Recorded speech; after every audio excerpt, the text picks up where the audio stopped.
Terima kasih kepada cikgu-cikgu semua yang sudi join kelas malam ini.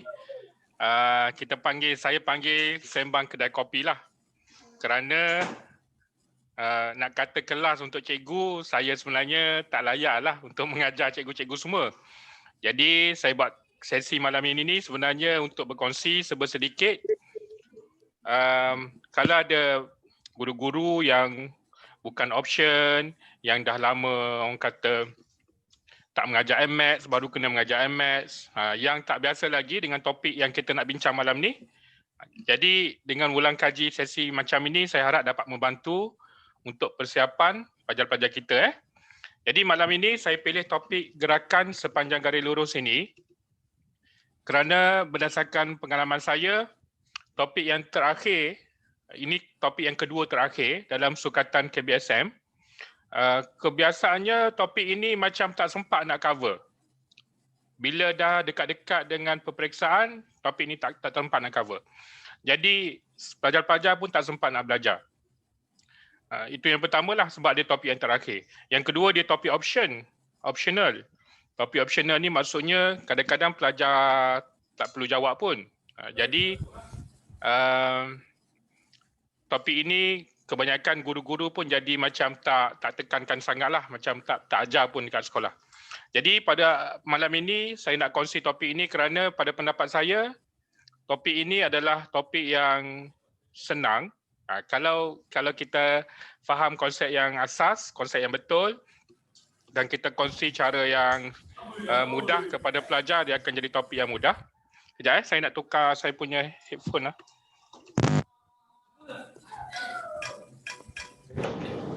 Singapore kita.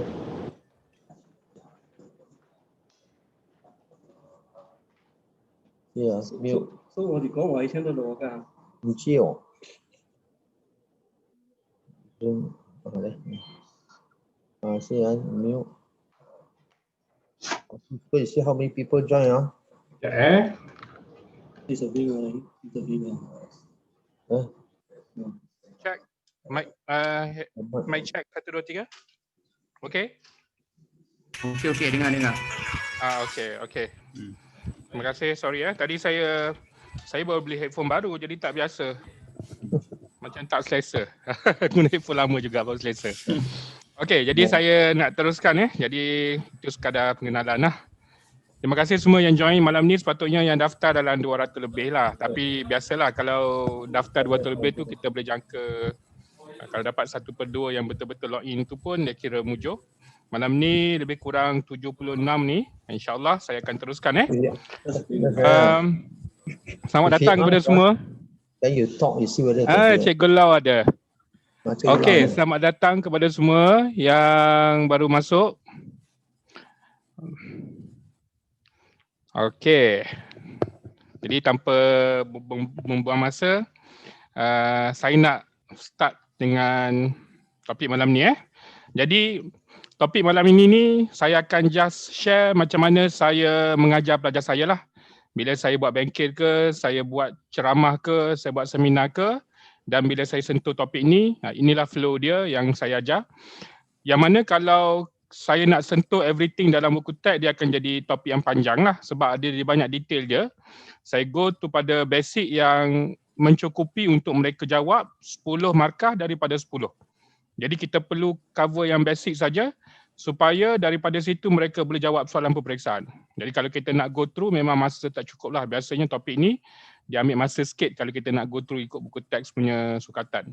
Jadi kita ringkaskan, kita rumuskan apa yang penting, konsep apa yang penting dan macam mana nak tackle soalan.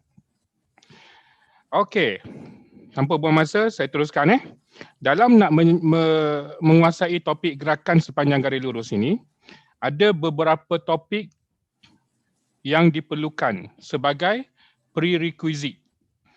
Yang mana topik-topik yang perlu dikuasai terlebih dahulu ini sebenarnya pelajar dah belajar sebelum ini dan dia pun tak susah sangat.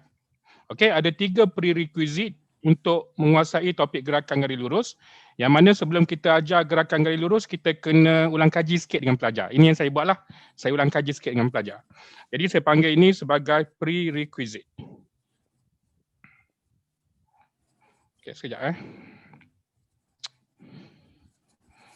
Saya punya okay. Prerequisite ataupun dia punya keperluan lah.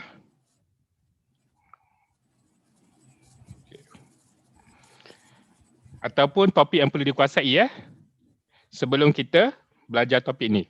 Yang pertama sekali ialah fungsi kuadratik, iaitu topik yang ketiga dalam tingkatan 4 punya KBSM syllabus. Fungsi kuadratik. Fungsi kuadratik ini saya akan ulang kaji sikit dengan pelajar. Biasanya saya akan start dengan pelajar. Pertama sekali, kalau kita nak cari dia punya punca tu, kita ajar sikit guna kalkulator lah. Kalau pelajar yang masih belum tahu guna kalkulator, kita kena ajar dia guna kalkulator. Okey, tekan EQN dekat kalkulator itu, masukkan A, B dan C dan dapatkan jawapan, itu punca-punca. Itu pelajar kena kuasai lah. Topik ini kalau kita pandai guna kalkulator, dia akan jadi cepat dan senang. Jadi, selesaikan persamaan kuadratik, pelajar kena kuasai. Sama ada kalau mereka boleh guna kaedah manual, boleh guna kaedah manual, boleh faktor, itu biasa pelajar-pelajar yang bijak boleh buat lah. Tapi bagi pelajar yang lemah, mereka kena tahu cara nak selesaikan persamaan kuadratik. Okey, persamaan kuadratik itu kena dikuasai, iaitu kena cari punca. Yang kedua, lakaran graf kuadratik. Lakaran graf ni pun senang je. Kita kena beritahu pelajar bahawa dalam nak melakar graf kuadratik, kita perlukan dua perkara je dalam topik gerakan garis lurus. Yang pertama, kita perlukan shape dia. Shape ni kita tengok sama ada A dia positif ataupun A dia negatif, masam, senyum atau masam.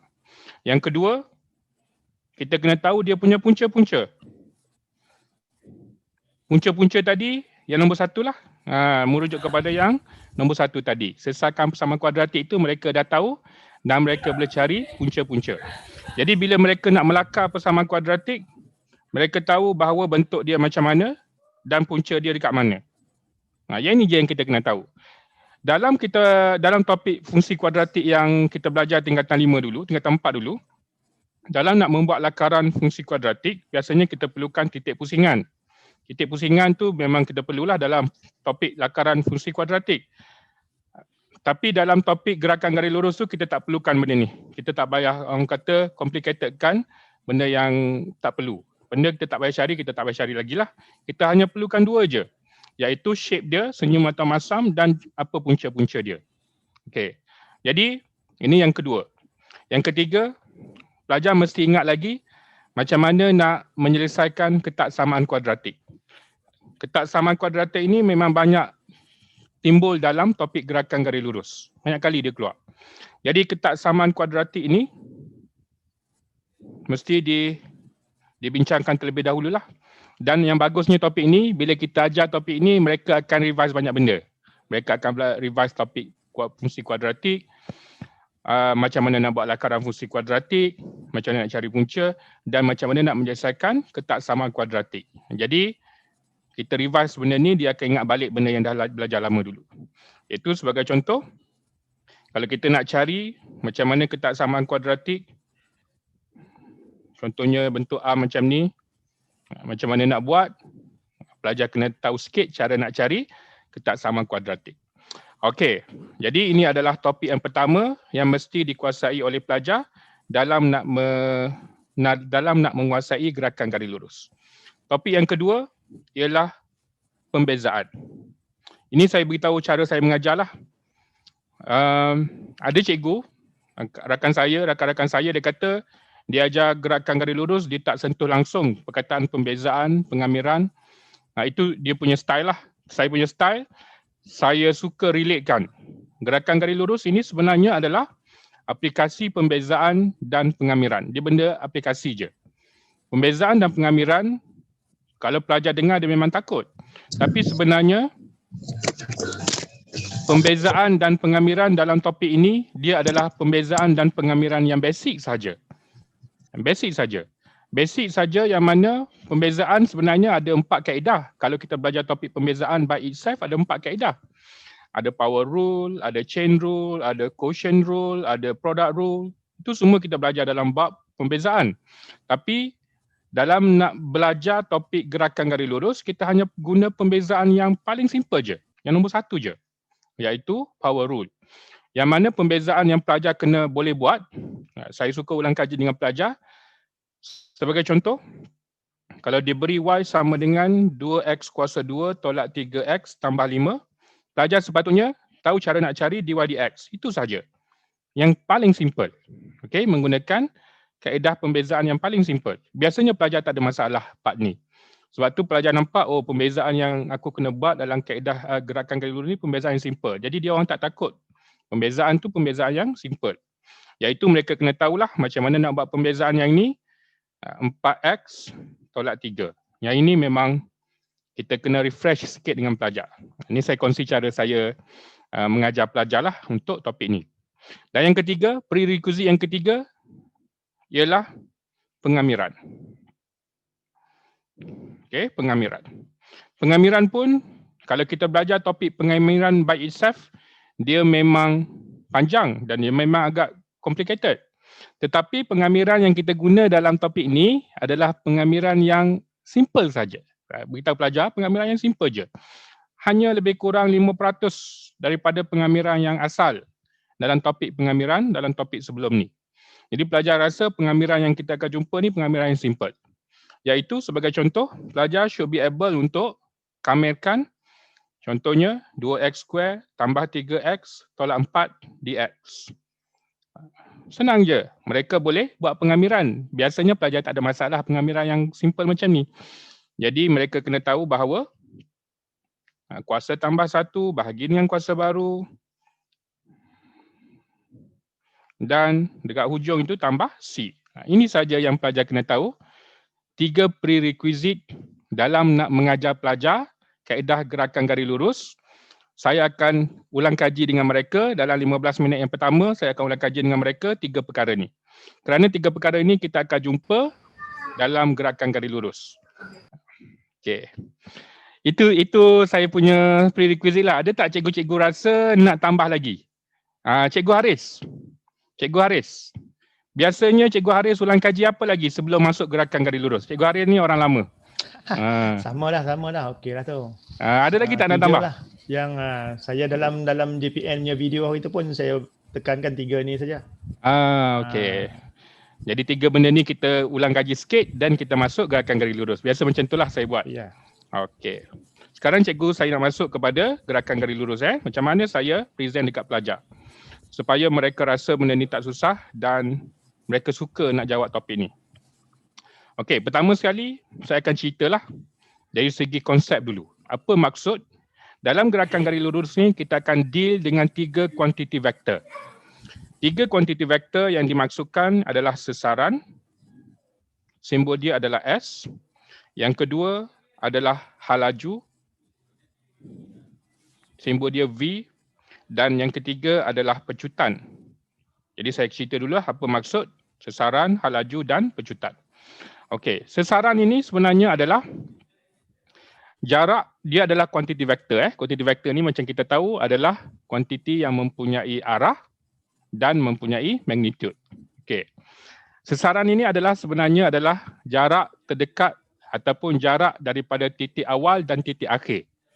Contohnya suatu zarah ni, suatu objek bergerak daripada titik A, dia bergerak pergi mana-mana pergi, kemudian dia pun berhenti dekat titik yang baru, namanya titik B. Jadi sesaran ini adalah jarak di antara 2 titik ni. Okey, berapa meter? Unit dia meter. Unit dia unit jarak lah. Dan arah dia ke mana? Okey, arah dia di kanan ke, di utara ke, di selatan ke? Jadi sesaran ini biasanya kita akan sebut dia punya arah dan kita sebut dia punya magnitude. Magnitude ni macam 10 meter, arah dia di kanan titik A. Ataupun 20 meter di utara titik A. Sebagai contohlah, itu adalah sesaran. Dalam gerakan garis lurus, yang simple, yang bestnya gerakan garis lurus ni ialah kuantiti vektor ini, kita hanya kaji mereka yang bergerak dalam satu garis lurus saja. itu kita panggil dua dimensi. Gerakan dua dimensi. Ke kiri, ke kanan. Ke atas, ke bawah. Sama ada ke atas, ke bawah, ke kiri, ke kanan. Dua tu je. Jadi dia tidak ada gerakan Y dan X, iaitu 3 dimensi, atau gerakan pada garis lurus ini dia hanya ada kiri atau kanan, atas dan bawah. Okey. Jadi sesaran ini kita ada dua simbol. Yang ini kita kena explain kat pelajar. Sesaran boleh jadi positif, sesaran boleh jadi positif, sesaran boleh jadi negatif dan sesaran boleh jadi sifar. Okey. Sekarang saya akan cerita satu-satu kat pelajar lah. Sesaran ini adalah jarak daripada satu titik rujukan. Kita panggil fixed point. Kalau fixed point itu, soalan dah bagi fixed point ataupun titik O sebagai fixed point, maka sesaran dikira daripada titik tersebut.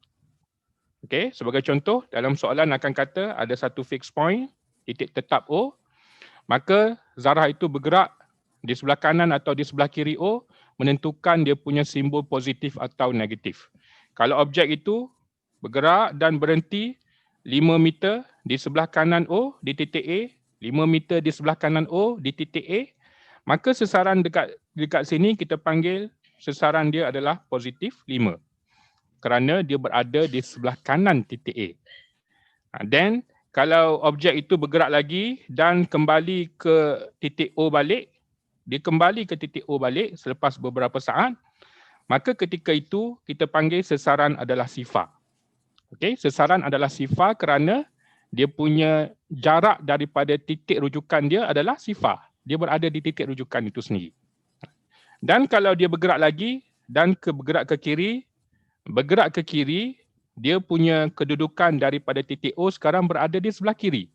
Maka ketika itu sesaran dia adalah negatif. Jadi kita explain dekat pelajar. Sesaran positif apa, sesaran negatif apa, sesaran sifar apa. Itu biasa yang saya beritahu lah. Jadi benda ni lah saya cerita dalam 5 minit yang pertama. Sekarang saya akan pergi kepada dia punya yang kedua pula. Iaitu physical quantity, quantity fizik yang kedua yang kita akan jumpa dalam topik ini, kita panggil hal laju. Hal laju ialah, saya akan beritahu definisi kat pelajar. Hal laju ialah kadar perubahan sesaran. Itu saja. Kadar perubahan sesaran. Maksud dia apa? Katakan pada T kosong, objek itu berada di titik O. S kosong lah. Kemudian pada 2 saat, selepas 2 saat, objek itu berada 10 meter di kanan O. Okey, 10 meter di kanan O. Jadi objek itu berubah, sesaran dia berubah daripada 0 ke 10 dalam masa 2 saat. Jadi kita panggil kadar perubahan sesaran. Kadar perubahan sesaran ini adalah hal laju. Okey, dari segi simbol dia, kita panggil kadar perubahan sesaran, kita pun relate dengan apa yang kita belajar dalam topik pembezaan. Kalau pelajar masih ingat lagi, dalam topik pembezaan, kita ada satu istilah kadar perubahan.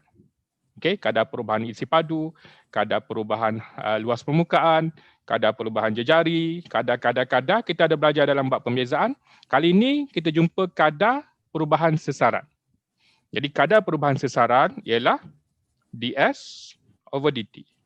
Itu adalah hal laju, iaitu kadar perubahan sesaran. Begitulah saya punya presentation dengan pelajar, dan pelajar boleh relate ialah pelajar boleh relate apa yang dia dah belajar dalam topik sebelum ni. Bagi pelajar yang lemah, mungkin dia takut dengan pembezaan ni. Tapi kita beritahu dia lah, pembezaan yang kita akan jumpa dalam topik ni, pembezaan yang tak complicated pun. Pembezaan yang simple. Yang kita tunjuk tadi, pembezaan yang simple je. Okey. Kemudian saya akan cerita dengan pelajar. Apakah konsep hal laju ni, kita kena cerita sikit. Hal laju ni akan ada 3 simbol. Hal laju boleh jadi positif, hal laju boleh jadi negatif, dan hal laju pun boleh jadi sifar. Macam sesaran juga. Jadi hal laju positif ni bermaksud objek itu bergerak ke kanan. Okey, bergerak ke kanan. Yang ni saya kena cerita dekat pelajar lah, bergerak ke kanan, sebab ini yang pelajar biasa confuse. Apa beza bergerak ke kanan dengan berada di kanan? Nah, dua benda yang bunyi macam sama tapi dia adalah berbeza. Bergerak ke kanan, motion dia tu sendiri. Motion dia bergerak ke kanan, V dia positif. Tapi berada di kanan, itu location. Location itu berkait dengan sesaran, bukan motion. Jadi motion itu, gerakan itu adalah hal laju, berkait dengan hal laju. Location ataupun sesaran itu berkait dengan sesaran. Ataupun kedudukan dia itu berkait dengan sesaran. Jadi kita kena beritahu pelajar, arah gerakan ke kanan, V positif. Arah gerakan ke kiri, bergerak ke kiri, V negatif. Dan bergerak tidak ke kanan, tidak ke kiri. Tidak ke kanan, tidak ke kiri. Itu bermaksud berhentilah. Dia kalau bergerak, dia mesti ke kanan atau ke kiri. Kalau tidak ke kanan, tidak ke kiri, dia adalah berhenti. Berhenti ini, V dia kosong. Sesuatu objek boleh jadi V dia positif, A dia negatif. S dia negatif. Sebagai contoh, katakan ini adalah O. Kita ada satu objek. Objek itu sedang bergerak ke arah kanan. Sedang bergerak ke arah kanan. Dia punya V adalah positif, S dia ketika itu pun positif. Dia sedang bergerak ke arah kanan dan dia berada di kanan. Sampai satu tahap, dia akan berhenti dekat sini sebelum dia patah balik. Tempat dia berhenti itu, objek itu sebenarnya zero dah. Dia punya hal laju. Hal laju dia dah ada di zero. Ketika itu, S dia masih positif lagi. S dia masih positif. Dan dia patah balik, ketika ini V dia negatif lah. Ketika dia patah balik ini, dan kat sini V dia dah jadi negatif dah kerana dia dah berpatah ke arah kiri. Bila objek itu bergerak ke arah kiri, maka V dia negatif walaupun ketika itu S dia masih positif. S dia masih positif kerana berada di sebelah kanan. Tetapi arah gerakan dia ke arah kiri, maka V dia negatif. Sambung, dia terus bergerak dan dia cross titik dia start balik. Cross titik yang dia mula tadi. Ketika dia cross titik dia mula tadi, ketika ini V dia masih negatif, S dia dah jadi sifar. Kerana dia cross tempat titik O, reference point dia tadi. Reference point dia tadi dekat sini, O. Titik rujukan dia adalah O. Ketika dia cross titik O sekali lagi, ketika itu V dia negatif tetapi S dia sifar. Dan dia terus ke kiri, ketika ini V dia adalah negatif, S dia pun negatif. Jadi benda ni pelajar kena jelas. Ketika S positif, S negatif, S sifar apa maksud? V positif, V negatif dan V sifar apa maksud? Okey. Saya sebenarnya kelas malam ni saya nak ulang kaji dengan cikgu-cikgu yang mungkin dah lama tak mengajar topik ni lah ataupun yang baru mengajar MAT yang belum encounter topik ni. Tapi kalau cikgu-cikgu dah biasa mengajar benda yang saya ulang ni sebenarnya benda basic saja. Saya harap cikgu tak boring lah. Kalau ada apa-apa nak tanya boleh buka mic cikgu Buka mic ataupun boleh chat. Bukan saya saja dalam ni yang boleh jawab. Ramai sifu-sifu saya dalam ni yang masuk standby untuk jawab soalan cikgu-cikgu lah. Cikgu Haris. Ya. Mungkin boleh jelaskan sikit lah perbezaan. Kita cikgu-cikgu mungkin tahulah kan. Sebagai konten sajalah. Mungkin nanti bila kita nak cerita kat pelajar, mungkin kita juga boleh terang apa beza jarak dan juga sesaran dan juga jarak terdekat. Okey. Cuba Cikgu Haris terangkan sikit.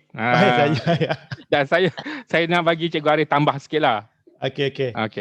Kalau kita lihat diagram yang Cikgu Azuddin buat ni, daripada titik O ke kanan tu, katakanlah dia bergerak di sana, katakanlah 4 meter. Okey, diagram yang bawah, garisan bawah ni 4 meter tekan. Okey. Kemudian sampai ke hujung, okey, dia U-turn. Dia patah balik lah. Okey, dia patah balik. Okey, dia patah balik katakanlah 3 meter. Tak sampai O lagi lah. Okey, dia ke kanan 4 meter. Tapi dia patah balik 3 meter. Okay. Jadi kalau cikgu tengok di sini, sesaran, kalau sesaran maknanya 1 meter di kanan. S-nya positif, 1 meter di kanan. Manakala jarak dia sebenarnya ialah 7 meter. Dia bergerak sejauh 7 meter. Syarat diukur daripada titik relatif tadi yang Cikgu Azuddin tekankan tadi, ialah 1 meter. Okay. Terima kasih Cikgu Haris. Ini konsep penting sebenarnya ni. Yang saya terlepas tadilah muncul Cikgu Haris ada. Iaitu kita kena explain dekat pelajar sesaran dengan jarak ini ada beza sikit. Jarak yang dilalui dan sesaran tu ada perbezaan. Sesaran itu memang daripada titik akhir dengan titik awal. Jarak terdekat dua titik itu kita panggil sesaran. Tapi dia punya path tu, laluan dia tu, itu jarak yang dilalui, distance travel tu dalam bahasa Inggeris, dia kena kira semua dia punya laluan dia. Yang macam Cikgu Ari cakap lah. Dalam kes ini sesaran 1 tapi jarak dia 7. Jarak dilalui dia 7 tetapi displacement dia 1. Okey. Cikgu Azudin nak tanya boleh? Ya boleh. Okey, cuba tengok yang atas sikit tu, sebab saya rasa macam yang B positif tu kan, bergerak ke kanan tu adalah positif, kemudian bergerak kiri adalah positif. Negatif. Tapi, negatif, sorry. Tapi kadang-kadang soalan dia kata ambil gerakan ke kanan tu sebagai positif. Ada juga yang ambil rujukan yang ke kiri tu adalah positif. Sebab especially kalau kita baling batu kan, ambil arah gerakan ke atas sebagai positif. Kadang-kadang ambil gerakan ke bawah tu sebagai positif. So jadi kalau itu dah macam fix dah tu, nanti student confused tu rasanya. Bergerak betul tak? Saya tak pernah jumpa situasi di mana ke kiri dia sebenarnya definition itu bergantung kepada soalan lah. Tetapi by convention kita akan anggap ke atas dan ke kanan itu sebagai positif. Tapi saya tak pernah jumpa ke bawah negatif positif atau ke kiri. Kalau kiri kanan biasanya ke kanan adalah positif. Tetapi kalau soalan baling batu tu saya jumpa ada yang kata ambil gerakan sebab dia baling batu daripada atas tau, daripada cliff. Ambil gerakan ke bawah tu sebagai positif. Kalau macam tu kita akan ikut soalan lah. Kalau ikut kita akan ikut soalan lah. Terima kasih Cikgu Bahrin. Betul tu input yang point yang kita nak highlight adalah kalau soalan define dia punya positif mana, kadang kita kena ikut lah. Tapi common penggunaan yang kebiasaan kita akan guna ke atas positif, ke bawah ke kanan positif. Dalam fizik pun sama, kita akan ambil gravity punya acceleration negatif 9.8 sebab gravity acceleration adalah ke bawah, ke pusat bumi. Sebab tu kita ambil G negatif 9.8. Itu dalam fizik lah. Biasanya kita akan guna benda yang sama. Okey, tapi kadang-kadang soalan boleh tukar, tak ada masalah. Dia boleh tukar ke bawah positif. Itu tak salah, kita yang kena ikut soalan. Okey, saya teruskan Satu lagi, yang ketiga adalah pecutan tadi.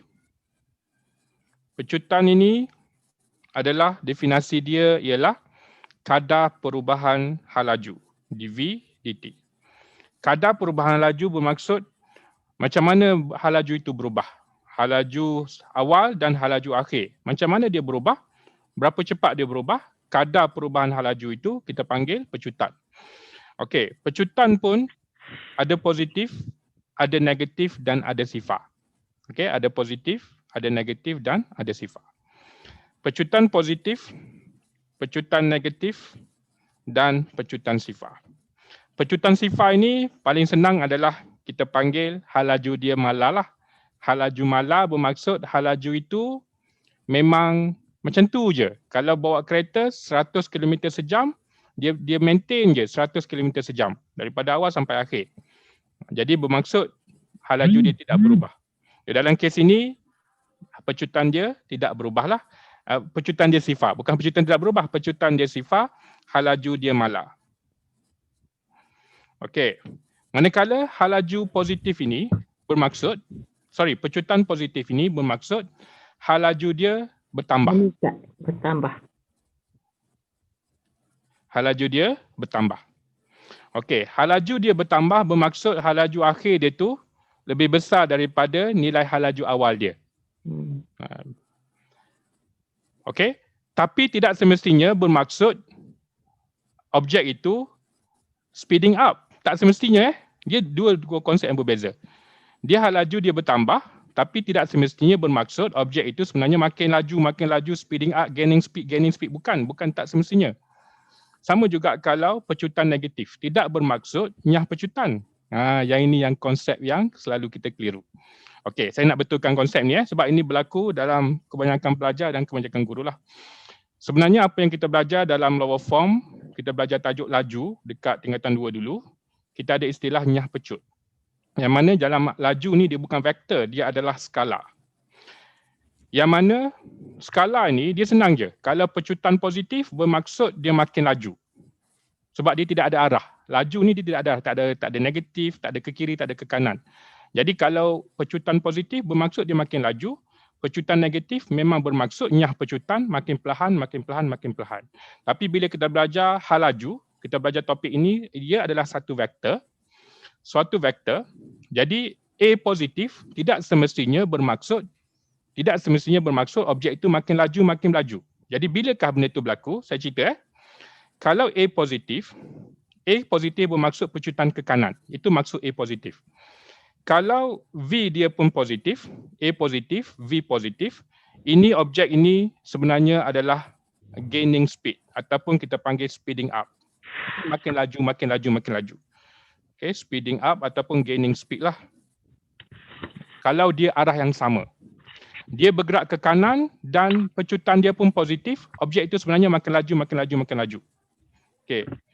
Kalau objek itu mempunyai pecutan positif, tetapi V dia adalah negatif, bermaksud apa? Objek itu sebenarnya sedang bergerak ke arah kiri, tetapi pecutan dia ke kanan. A dia positif. Maksud dia apa? Objek itu sebenarnya adalah slowing down.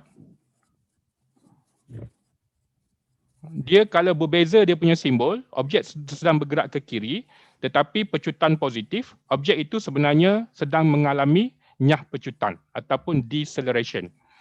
Deceleration ini bermaksud losing speed ataupun slowing down. Makin perlahan. Ini berlaku kalau objek itu sedang bergerak ke kiri, V negatif, tetapi A dia positif. A dia ke kanan. Nak senang fahamnya, saya biasa beritahu pelajar, nak senang faham dia macam ni. A ni sebenarnya adalah pecutan. Kalau kita belajar fizik, ada satu formula Newton second law, F equals to ma. F ini adalah daya. Equals to mass times acceleration. Kalau dia sedang bergerak ke kiri, objek itu sedang bergerak ke kiri, ni V dia negatif. Tetapi ada satu daya yang sedang menarik dia ke kanan, F dia positif, sedang menarik dia ke kanan. Okey, daya itu sedang menarik dia ke kanan. Yang mana daya dengan acceleration ni arah yang sama, F equals to ma. Jadi A dia pun ke kanan juga. F tarik ke kanan, A pun tarik ke kanan. Jadi kita akan perasan objek ini akan losing speed ataupun slowing down. Dia akan perlahan dan dia akan berhenti dan dia akan patah balik ikut arah daya tarikan itu.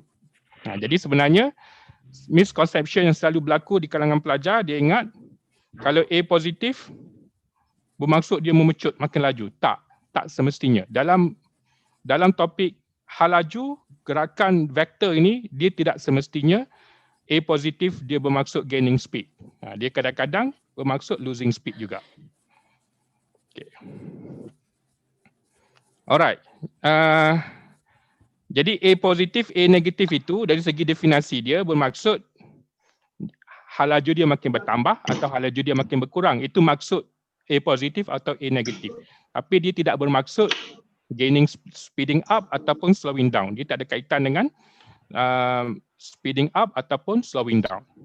Sebagaimana yang kita belajar dalam topik laju. Laju itu skala, dia benda yang berbeza.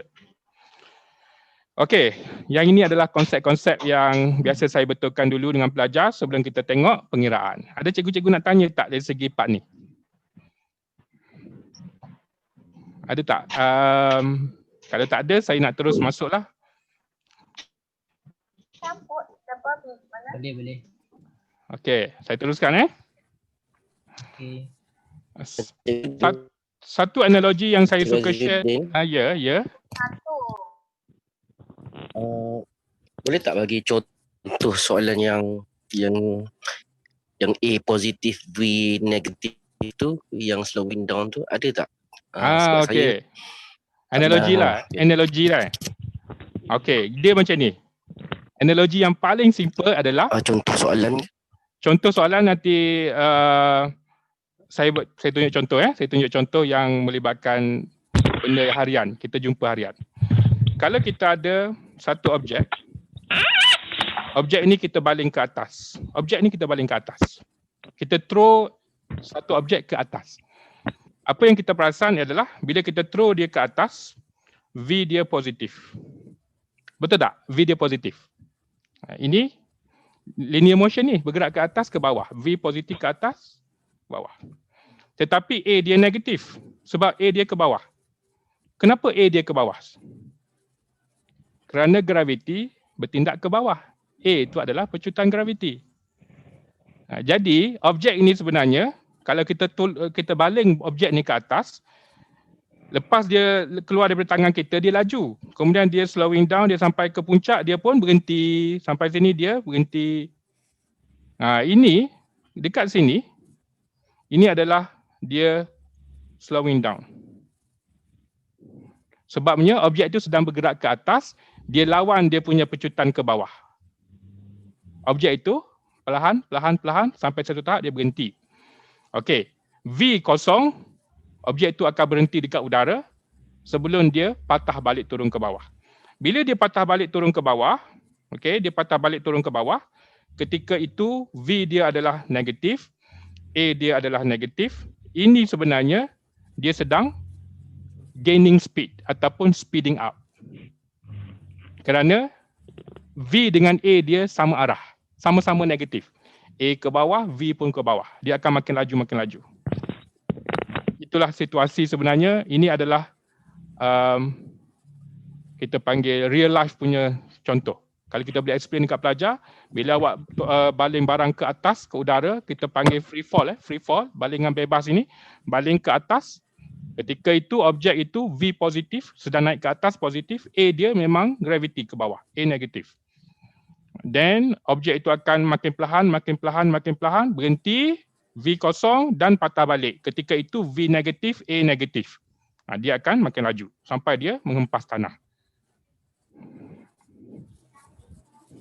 Okey Cikgu Manaw Itu saya boleh penjelasan saya on the spot lah untuk cikgu tanya contoh. That's the contoh lah dalam kehidupan harian punya contoh. Okey, terima kasih. Faham. Okey. Sekarang saya nak pergi ke contoh-contoh soalan yang saya prepare dalam soalan peperiksaan. Kita tengok soalan peperiksaan. Ada beberapa perkara yang kita akan jumpa kalau bagi pelajar yang tak pernah jumpa ataupun tak pernah belajar topik ni, pelajar tu akan nampak benda barulah, istilah barulah. Sebagai contoh, halaju awal, apa benda pula masuk awal. Okey, jadi benda-benda itu adalah benda-benda baru yang kita akan explain apabila kita jumpa soalan. Okay. Saya mulakan dengan soalan nombor 1. Saya tak pasti cikgu-cikgu semua ada tak file ni, tapi saya boleh hantar file ni sekejap. Saya nak hantar file ni. Okey.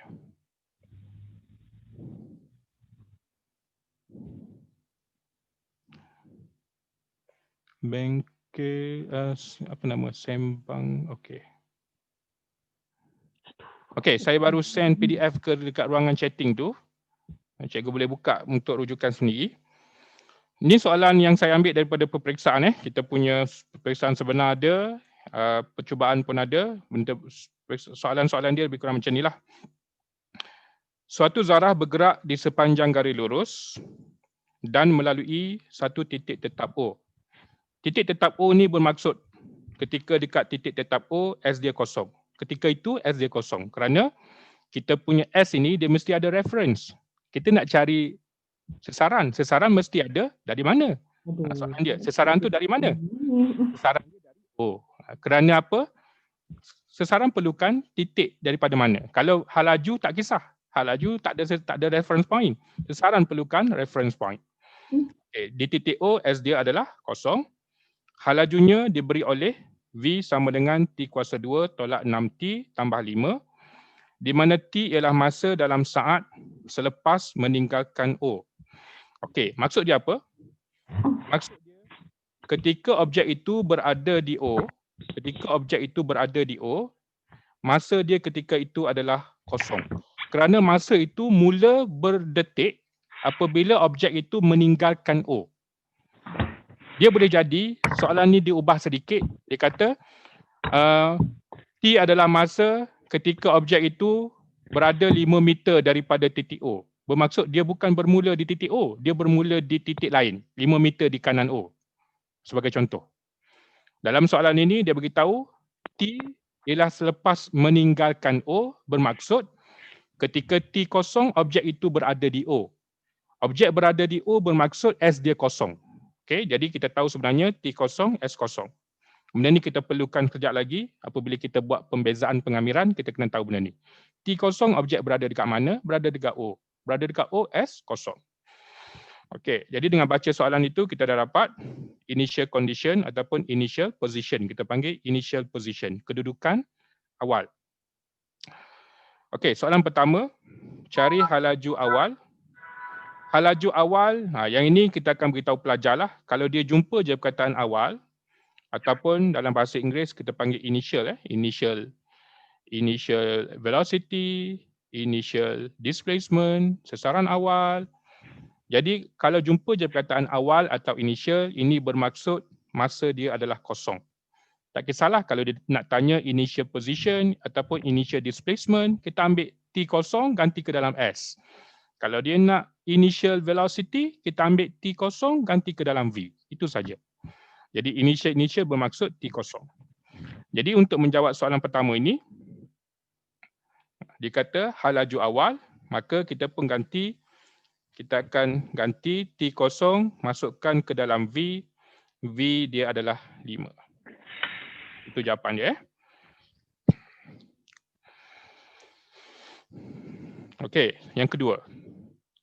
Selang masa di mana zarah itu bergerak ke kiri. Yang ini kita akan share dengan pelajar.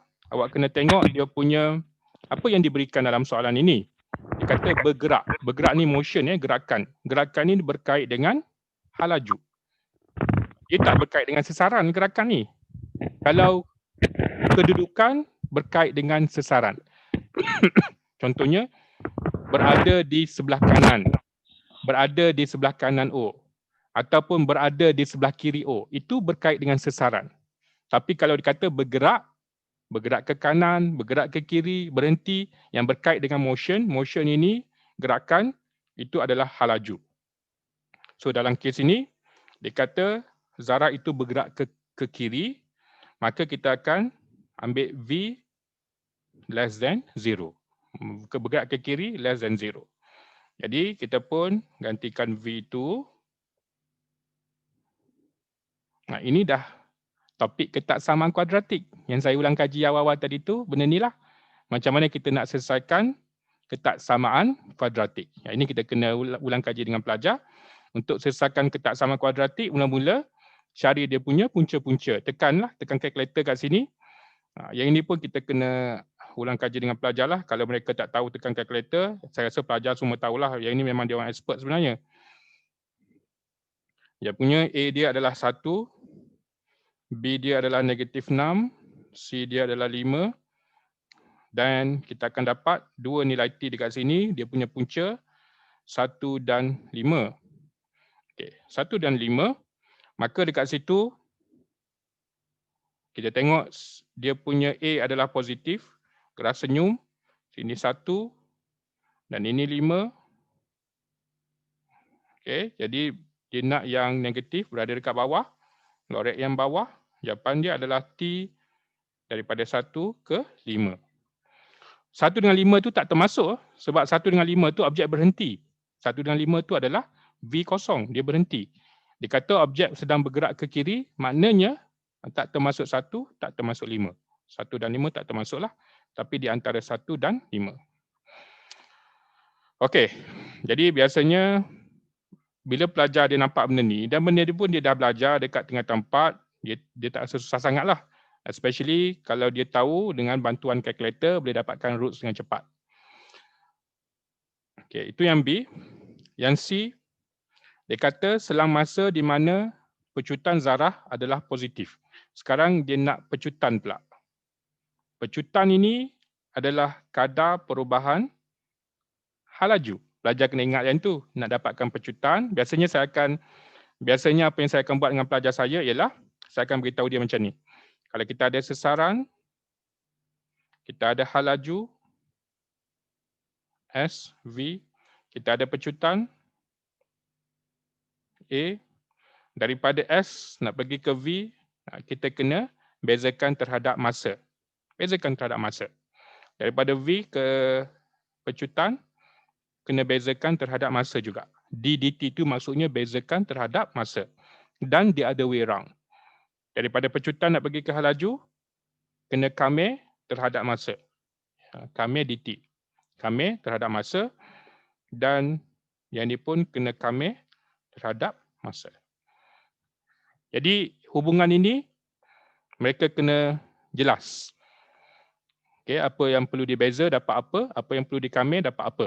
Kalau dia lupa yang ini memang soalan topik ni akan jadi susah sangatlah sebab tiga ini adalah benda paling asas dalam topik ni. Jadi dekat sini A dv dt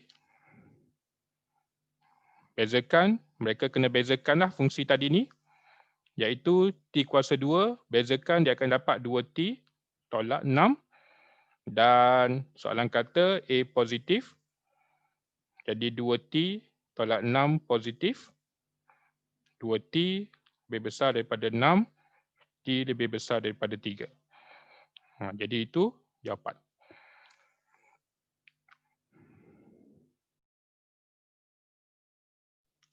Okey, so far saya rasa benda yang masih basic lagi. Ada tak yang cikgu-cikgu rasa keliru tentang jawapan saya ni? Boleh beritahu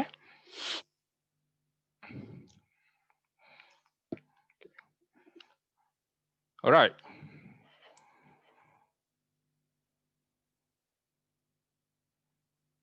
Sorry. Insert page. Okey, sekarang saya nak pergi ke soalan D. Soalan D dia kata, lakarkan graf laju masa bagi gerakan zarah selama daripada 0 ke 5. Gerakan laju masa. Jadi dekat sini, apa yang saya akan ajar pelajar saya, dia kata graf laju melawan masa adalah benda hal laju melawan masa lah, benda sama. Okay. Soalan kata laju masa, graf dia sama dengan hal laju masa. Okey, jadi graf dia kita akan lakarkan graf inilah, iaitu t² tolak 6t tambah 5. Okay. Yang pertama nak lakar graf, bentuk dia kita kena tahu bentuk dia senyum. Dan dia punya punca-punca kita dah kira dekat depan tadi. Punca-punca kita dah. Adakah bermaksud A dan V? Okey, adakah bermaksud A dan V kalau satu positif, satu negatif ialah slowing down? Ya betul. Ya betul, Cikgu Yik. Makan dengan mashed potato. Tak kenyang. Tadi dah makan roti.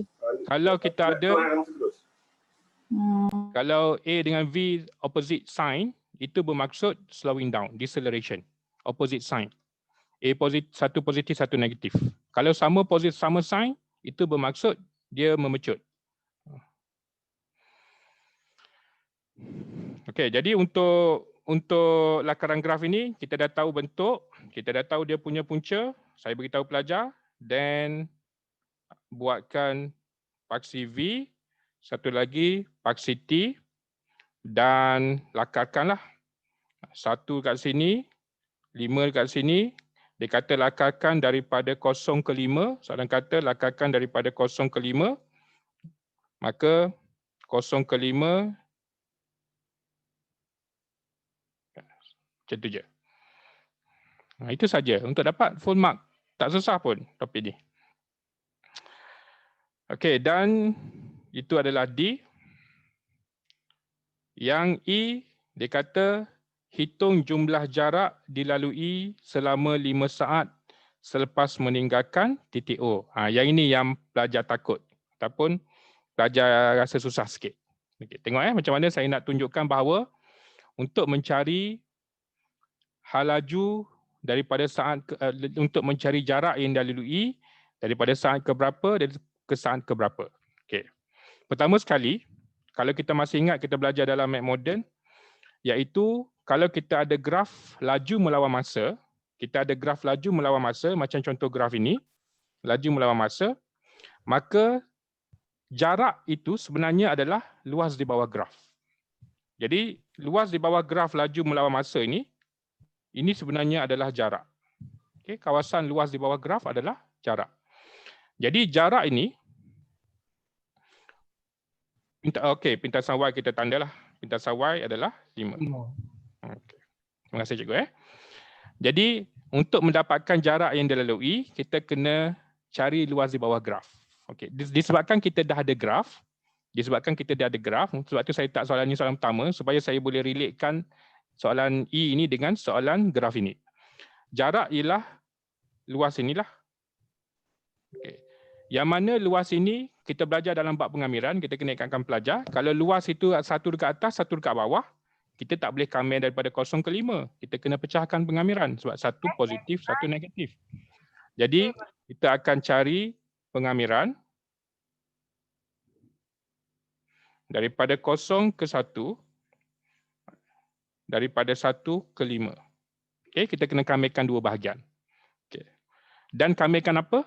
Kamirkan V. Jarak adalah kamirkan V, iaitu T kuasa 2 tolak 6T tambah 5 dt. Yang ini pun sama. T kuasa 2 tolak 6T tambah 5 dt.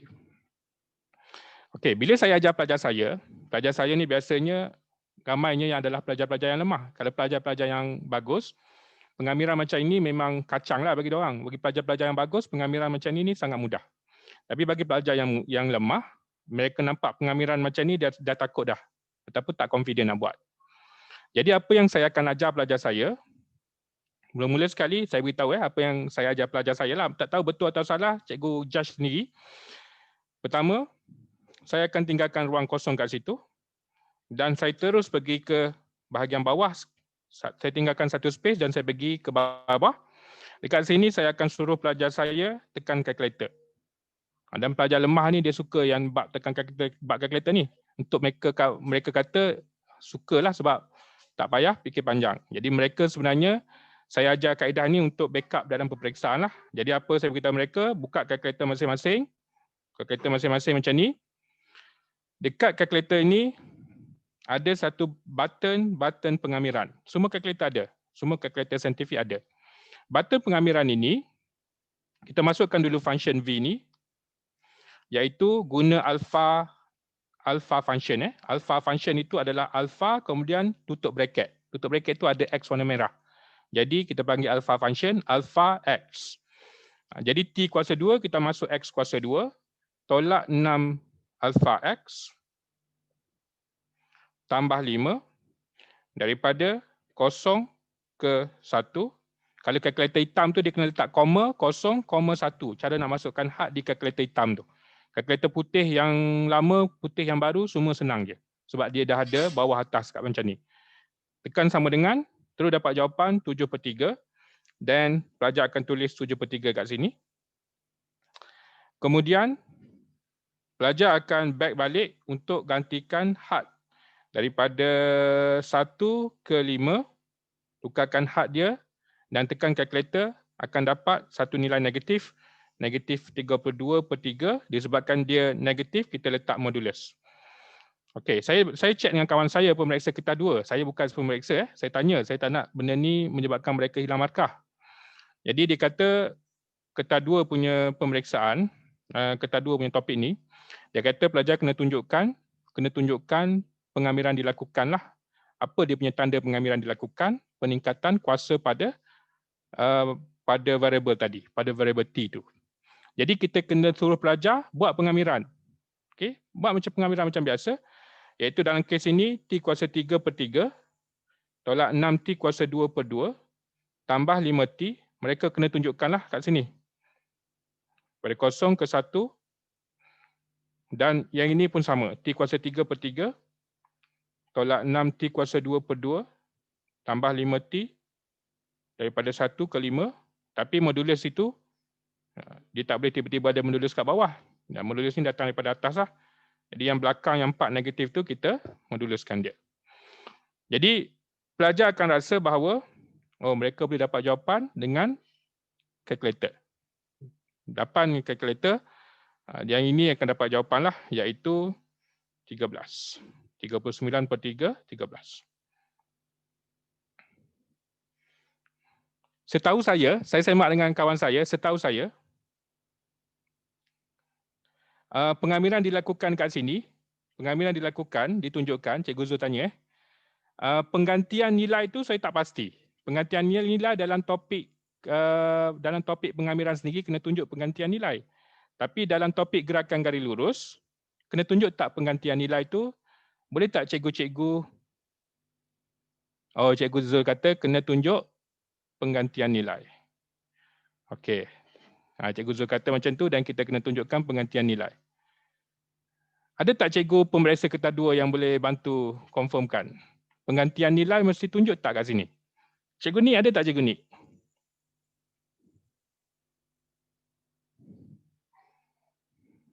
Saya kena cek dulu, lupa lah. Lupa. Okey, ada Rasanya tak cikgu? terbaru kena tunjuk rasanya. Yang terbaru 2019 kena tunjuk rasanya. Kena tunjuk penggantian nilai. Saya cek balik, nanti saya confirm balik sekejap lagi. Okey. Okey, kalau perlu penggantian nilai ditunjukkan, then kita kena beritahu pelajar untuk gantikan nilai lah. Okey, tapi dia tak jadi mudah dah. Okey. Dia akan jadi susah sikit, panjang sikit. Tapi masih kita guna kalkulator lah kat bawah tu. Jadi kena tinggal 2 space kat situ untuk tunjukkan penggantian nilai. Cikgu Zul kata kena tunjukkan penggantian nilai. Jadi tunjuk penggantian nilai. 1 kuasa 2 1/3 6/2 tambah 5 tolak kosong tambah then kena gantilah 5 kuasa 3 125/3 tolak 6/30 300/2 150 tambah 25 tolak 1/3 tolak 3 tambah 5. Itu penggantian nilai. Bagi kita cikgu senang je nak ganti nilai. Bagi pelajar saya takut benda ni dah jadi rumit. Tapi tak apalah, kalau perlu kena tunjuk. Tapi sebenarnya kalau tak tunjuk mungkin hilang 1 markah lah. Betul tak Cikgu Zul? Kalau tak tunjuk, okey, Cikgu Nurul Fakriah kata kena tunjuk. Dan kena tunjuklah, kita tunjuklah.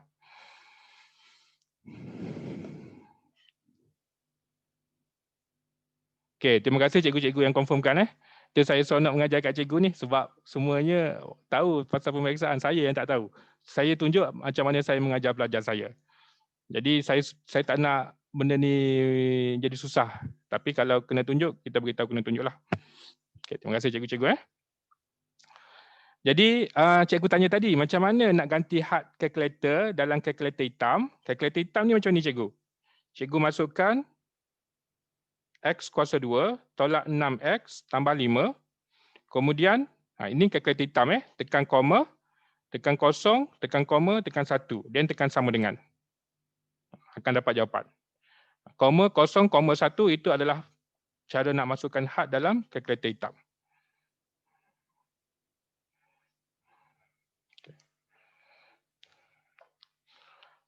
Okey, terima kasih cikgu-cikgu yang feedback. Saya pun dapat satu info baru. Cikgu Zul, Cikgu Jega, Cikgu Fakriah.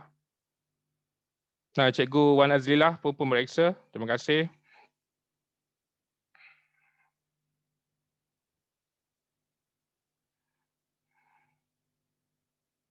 Okey. Alright. Jadi cerita dia mudah dia macam ni. Ni saya nak simpulkan macam mana saya nak bagi pelajar saya senang. Saya nak itu je sebenarnya. Sebab topik ni biasanya pelajar tak nak jawab, dia rasa susah. Tapi kita takut satu je. Kita takut tahun ni segitiga jadi susah, segitiga 3D, tiga matra, 3 dimension keluar. Sebab tiga dimension ni boleh jadi keluar tahun ni. Jadi kita takut pelajar tak ada backup kalau dia tak belajar topik ni. Pengetucaran linear tu mungkin pelajar boleh jawab, mungkin tak boleh jawab. Itu pun bahaya juga sebab ada 3 ketaksamaan yang kita kena betul. Okay, jadi saya akan ajar topik ni kepada pelajar-pelajar saya supaya mereka ada backup. Dan kalau tak dapat full mark 10/10 pun dapat 9/10 pun okeylah disebabkan kena tolak 1 markah, tak buat pengamilan, tak ganti nilai. Okay, dapat 9/10, 8/10 is even better. Okay, jadi macam ni cerita dia. Senang dia macam ni saya beritahu pelajar saya. Kalau awak jumpa diberi dalam soalan satu fungsi, contohnya fungsi hal laju T kuasa 2 tolak 5T tambah 6. Saya beritahu dia, soalan kata macam ni. Cari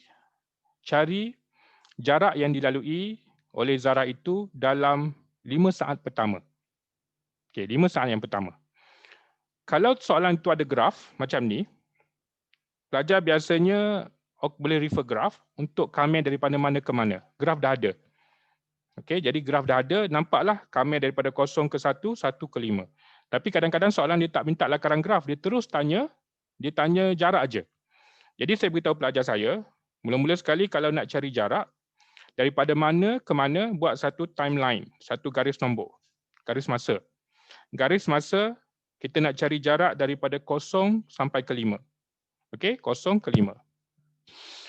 Dalam tempoh 0 ke 5 ni, ada tak objek ini berhenti di mana-mana? Itu kena semak. Sebab kalau dia ada berhenti, bukan sebab dia berhenti tu nak pergi toilet. Dia objek dalam gerakan garis lurus ni, dia berhenti sebab dia menukar arah. Tu je sebab dia berhenti. Lambung ke udara, dia berhenti itu sebab dia nak patah balik ke bawah. Dia nak turun balik ke bawah. Sama juga, objek bergerak ke kanan, dia berhenti sebab dia nak patah balik ke kiri. Objek yang sedang bergerak ke kiri, berhenti kerana dia nak patah balik ke kanan. Ada tak di mana-mana ketika mereka berhenti dalam tempoh 5 saat ini? Sebagai contoh, saya pun tanya pelajar, macam mana kita nak tahu objek itu ada berhenti ke tak? Kita samakan dengan 0 dan cari dia punya punca. Jawapan dia, ketika objek itu berhenti, mereka tekan kalkulator, mereka akan dapat 2 dengan 3. Jadi ambil 2 dengan 3 ini letak dalam ni. 1, 2, 1, 3. Dekat ini, ketika sini, objek itu berhenti. Jadi saya akan beritahu pelajar saya, untuk cari jarak, awak akan pecahkan pengamiran awak kepada 3 bahagian. 0 ke 2, 2 ke 3, 3 ke 5. Sebab, kalau kita buat lakaran graf pun, kita akan dapati 3 bahagian ini adalah splitted. Satu ke atas, satu ke bawah, satu ke atas. Kalau mereka boleh buat lakaran, even better. Tapi kalau yang pelajar lemah, dia tak nak peningkan kepala mereka dengan lakaran graf, just beritahu dia, kita pecahkan had pengamiran itu dengan cara kita cari di mana dia berhenti. Dia berhenti 2 tempat, kita akan pecahkan dia. Okay, jadi jarak, terus saya akan beritahu mereka, jarak adalah daripada 0 ke 2, benda tadilah, V dt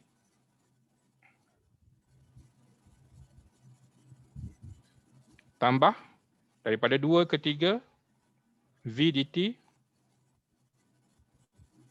tambah daripada 3 ke 5 V dt.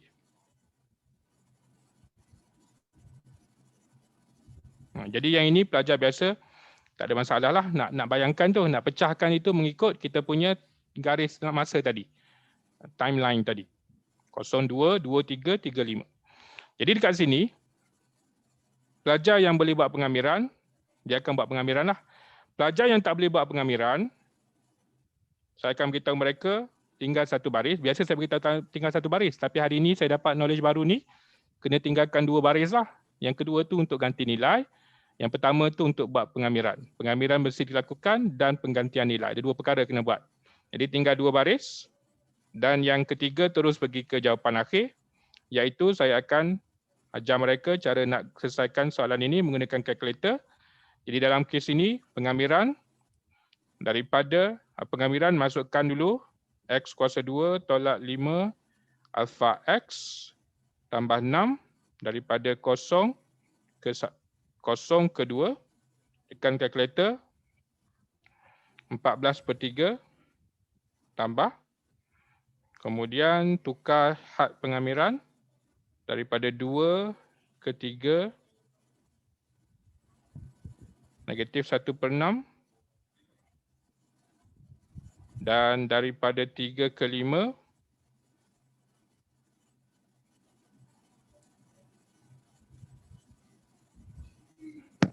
(14/3). Okay. Pelajar should be able dapat jawapan akhir dengan mudah.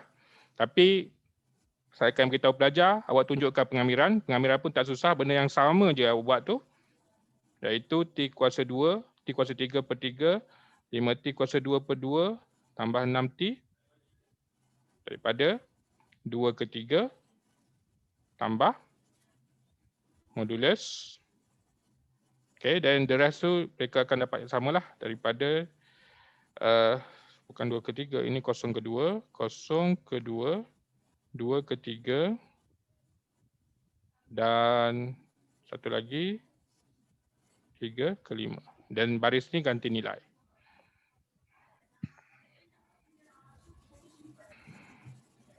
Okey. Jadi itulah itu saya punya attempt, saya punya cuba nak saya tahu ada pelajar ni dia boleh buat pengamiran, tak ada masalah. Okey. Boleh buat pengamiran, boleh ganti nilai, boleh guna flow biasa boleh dapat jawapan. Ada pelajar lagi dia memang lemah, bab algebra lemah, pengamiran pun tak sure. Tapi kita tak nak dia orang kata totally abaikan topik ni sebab dia takut pengamiran. Jadi kita ajar dia menggunakan kalkulator. Harapannya kalau terpaksa mereka ada cara untuk dapatkan markah. Okey cikgu-cikgu, ada nak komen tak? Kalau ada saya silap ke, saya akan betulkanlah. Kalau nak tanya ke, saya boleh jelaskan.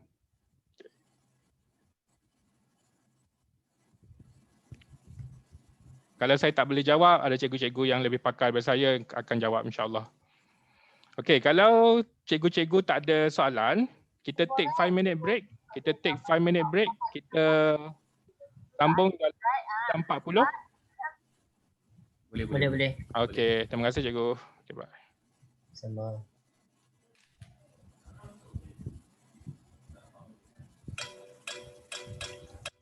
Ini soalan berapa? Kita sini.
Negative velocity. If we want to do the second derivative, we must start from the first derivative. Hello.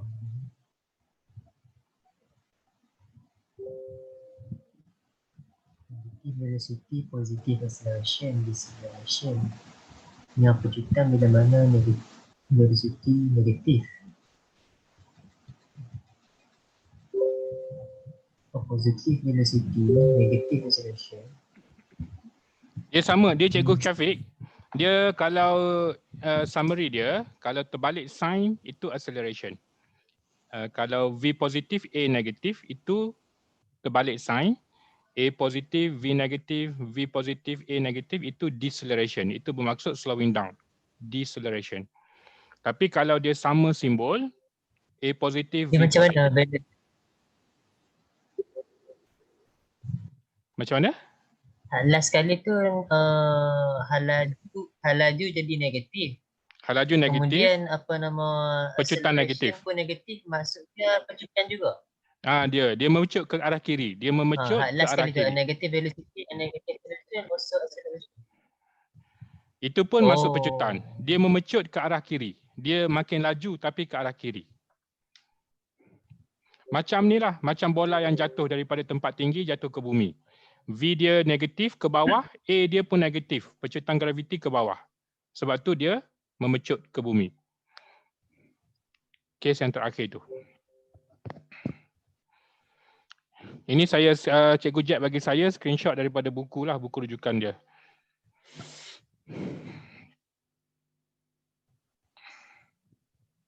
Maknanya Jack. memecu ni dia ada dua arah lah, sama ada arah ke kanan ataupun ataupun ke kiri. Betul. A positif, A negatif, dia ke kanan ke kiri, betul. Pecutan ni positif atau negatif, dia analogi dia macam daya, senang je. Kalau daya tu, daya kan F equals to MA, F itu daya itu vektor. Daya ke kanan, pecutan ke kanan, A ke kanan. Kalau daya ke kiri, pecutan ke kiri, A ke kiri. Jadi A positif atau negatif ni adalah arah. Ke kanan ke kiri. Dia tidak ada berkaitan dengan slowing down ke speeding up. A dalam vektor dia tidak ada kaitan dengan makin laju ke makin perlahan. Dia berbeza dengan A yang kita belajar dalam skala. Skala ni maksudnya laju. Laju tu sedikit berbeza dengan laju. Yang itu yang biasa pelajar confuse.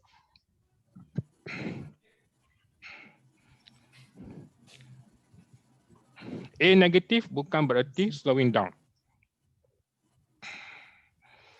Okey, ada cikgu tanya tadi. Gav has to put a modulus. Ya, modulus kena letaklah cikgu Lau. Kita letak modulus tempat negatif tu.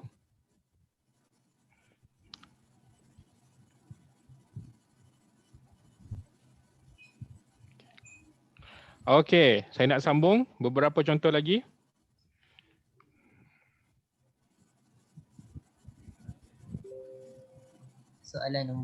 Soalan nombor 2. Baru satu soalan.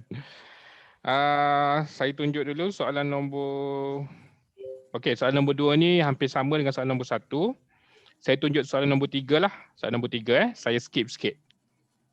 Sebab saya takut tak sempat nak tunjuk soalan 2 zarah.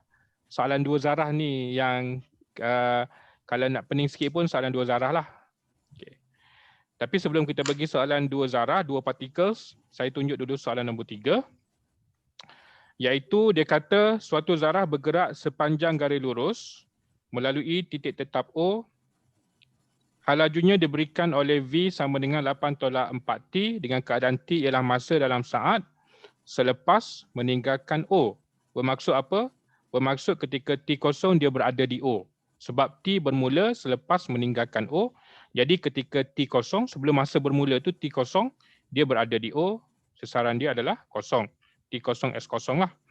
Zarah itu berhenti seketika di L. Ketika di L, V dia adalah kosong. Berhenti seketika. Okey, soalan pertama. Dia kata cari pecutan zarah itu. Pecutan adalah dV dt negatif 4. Masa apabila zarah itu berada di L, ketika dia berada di L, zarah itu adalah berhenti, maka kita kena gantikan V sama dengan kosong, jadi T sama dengan 2. Okay. Jadi itu adalah masa. Di kadang-kadang soalan gerakan ni, soalan A, B, C dia tu memang simple je. Kalau pelajar tak boleh buat pun topik lain, dia cuba je A, B, C ni dia akan rasa senang je A, B, C ni. Kalau yang susah sikit D dengan E. Kalau yang rasa susah sikit. Yang melibatkan jarak, yang perlu buat pengamiran, nah itu yang soalan D dan E biasanya. A, B dan C ni straightforward je. Cari hal laju dalam masa meter per saat zarah itu apabila melalui K. Okey, ketika melalui K, kita kena beritahu pelajar, K ni berada 24 meter di sebelah kiri O. Jadi K ni sesaran dia adalah negatif 24. Kerana dia berada 24 meter di kiri O. Okey, itu pertama. Yang kedua, soalan bukan tanya nilai sesaran, soalan tanya hal laju. Ketika dia berada di negatif 24. Jadi kita kena cari, ketika S sama dengan negatif 24, apakah masa dia?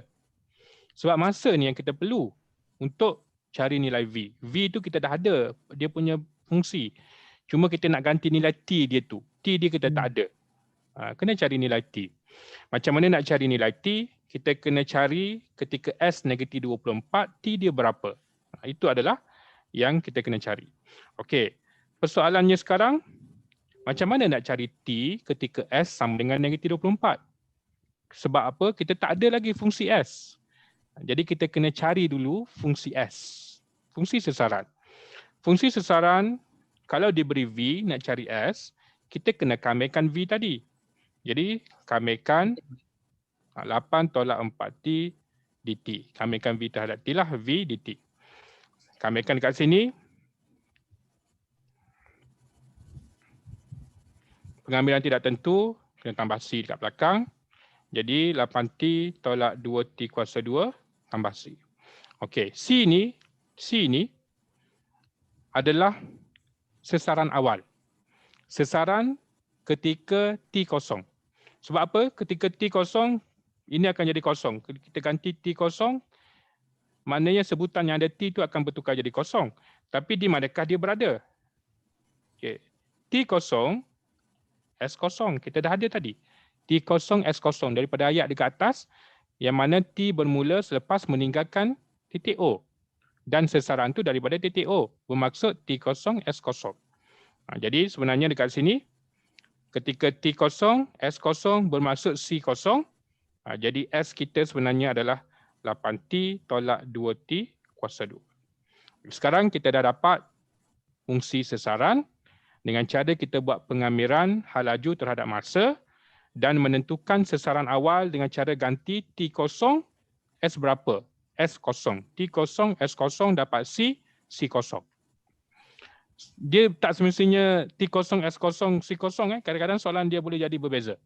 Kalau soalan itu kata dia bermula 5 meter di kanan titik O, bermula 10 meter di kiri titik O, ada benda tu boleh berlaku. Jadi C dia tak semestinya kosong. Jadi dalam kes ini, di titik K, S dia adalah negatif 24. Jadi negatif 24 sama dengan 8T tolak 2T kuasa 2. Okey, selesaikan. T kuasa 2 tolak 4T tolak 12 sama dengan kosong, iaitu 6 dengan 2. Okey, T sama dengan 6, negatif 2. Jadi T dia tak boleh jadi negatif. T mesti jadi positif. Jadi yang inilah jawapan kita, T adalah 6. Jadi apa yang kita nak bukan T, kita nak adalah ketika T6, nilai V dia ialah, V dia adalah 8 tolak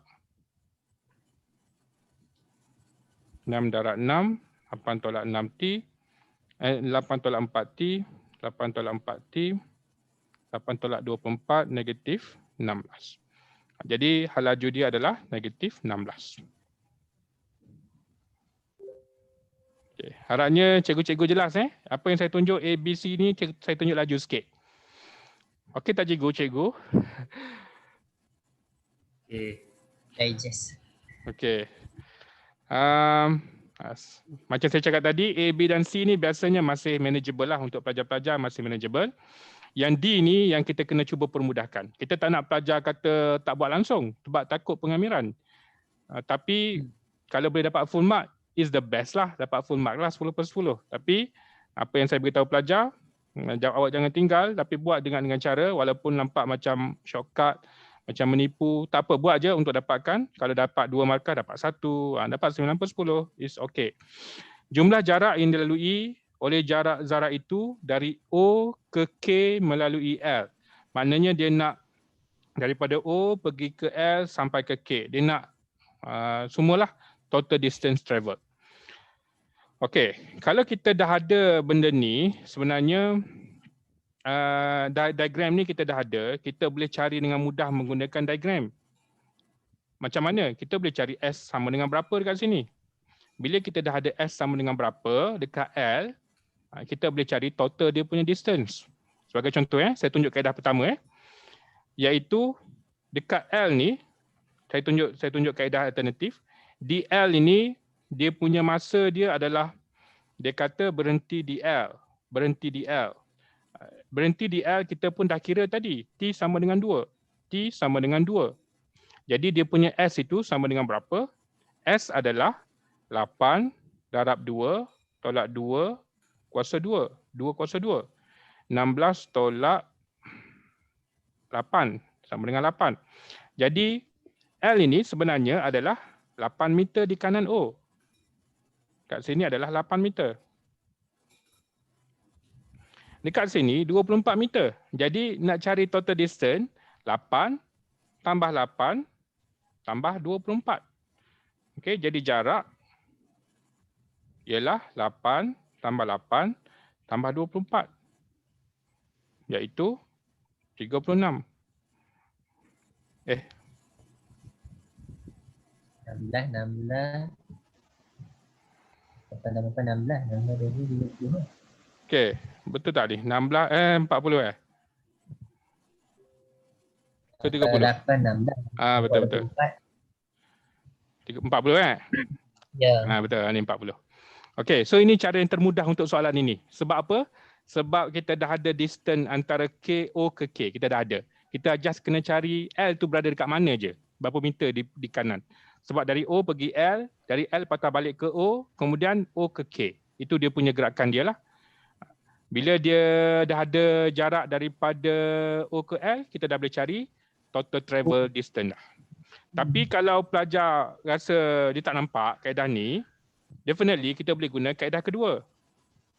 Okay, kaedah kedua ni macam saya cerita tadilah, guna pengamiran.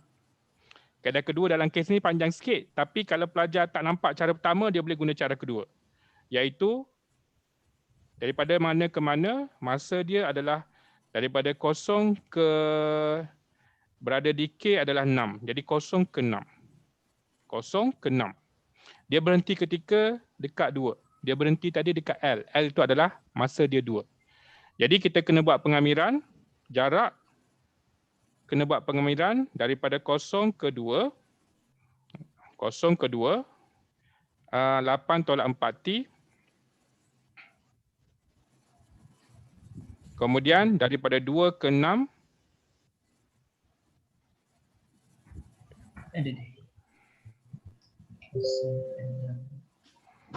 Kosong kedua, 2 ke 6. Okay, saya padam sikit kat sini.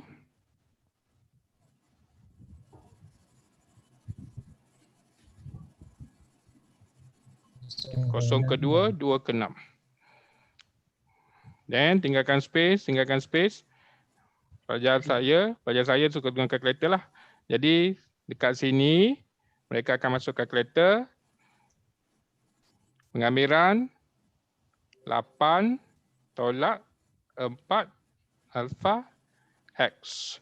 Daripada 0 ke 2. 8. Kemudian daripada ganti nilai je. 2 ke 6. Negatif 32 sama dengan 40. So dekat sini kena letak modulus lah. Okay, dan kita kena buat pengamiran lah. 8T tolak 4T kuasa 2 per 2. Daripada 0 ke 2. Modulus 8T tolak 4T kuasa 2 per 2. Daripada 2 ke 6. Dan cikgu kata tadi kena gantikan nilai lah. Dan dapat jawapan.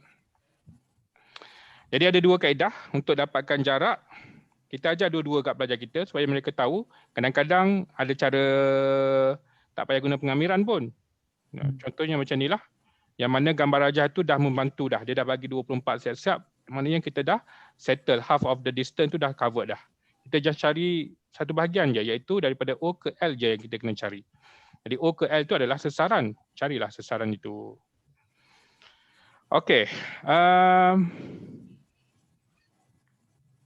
Boleh saya teruskan ke satu soalan SPM 2017 saya rasa ni. 2017 ke 2018? Iaitu melibatkan dua zarah.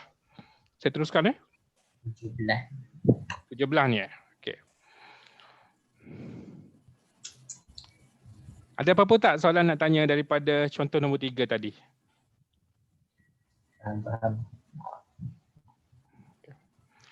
Okey, sekarang saya nak pergi ke soalan dua zarah nombor 4, nombor 5. rajah menunjukkan kedudukan awal dan arah pergerakan zarah P dan zarah Q. Ada dua zarah sekarang, P dan Q. P berada di O, Q berada di L. Separated 11 meter distance antara dua titik ini, P dan O dan L. Zarah P, halaju dia diberi oleh VP 9T² tambah 10. Sesaran Q, SQ dari titik L. SQ ini dari titik L, reference dia adalah titik L. Diberi oleh SQ sama dengan 3T kuasa 3 tolak T. Dengan keadaan T ialah masa dalam saat selepas P meninggalkan O melalui O dan selepas Q melalui titik L. Maksud dia apa? Ketika T kosong, P berada di O, ketika T kosong, Q berada di L. Itu maksud dia masa selepas P meninggalkan O ataupun P melalui O, Q melalui L. Okay, T kosong, P di O, T kosong, Q di L. Alright, sekarang kita baca apa soalan tanya. Dia kata cari halaju awal bagi zarah Q. Okay. Soalan dah bagi sesaran Q. Jadi kita guna nak cari halaju, kita panggil VQ. VQ kita kena cari dulu. D, SQ tadi bezakan terhadap masa. Bezakan sesaran Q tadi terhadap masa. Kita akan dapat 9T kuasa 2 tolak T. Dan halaju awal dia ialah bermaksud ketika T kosong, VQ ini ialah ini satu bezakan adalah satu, adalah negatif 1. 3 darab 3, 27. 27, 3 darab 3, 3 kali 3, 9. 3 darab 3, 9. 3 kuasa 3, 27. 9T kuasa 2 tolak 1. Jadi, cikgu saya nak tanya. Ya. Okey, yang dekat ni kan, sebab dia ada dua, cuba ambil nampak gambar tu, gambar. SQ tu, sekarang ni kita nak kira reference point tu dekat O ke dekat L untuk zarah Q. Okey. Sebab kalau kita refer dekat O, dia sepatutnya mestilah 3T kuasa 2 tolak T mestilah tambah 11 kan? Tak. Itu sesaran, itu sesaran. Ini V. Ini sesaran ni, SQ ni adalah sesaran, betul tak? SQ ni sesaran, tapi yang dia bagi ni reference point daripada L. Kita guna dia sekarang. Kita guna je lah. Soalan dah bagi tahu ni dari L. Untuk dapat jawab soalan yang pertama ni, jawapan yang pertama ni tak guna reference point pun. Regardless kat mana-mana pun dia tetap bezakan juga. Jadi tak ada masalah. Contohnya kalau cikgu letakkan ini tambah 13, contohnya cikgu tambah dia tambah 11. Bila cikgu bezakan dia akan dapat fungsi yang sama. Sebab bila kita bezakan tambah 11 tu dia jadi kosong juga. Jadi velocity ni adalah orang kata regardless of dia punya reference point. Reference point tak ada kesan kepada velocity. Dia hanya memberi kesan kepada S saja. Okey, jadi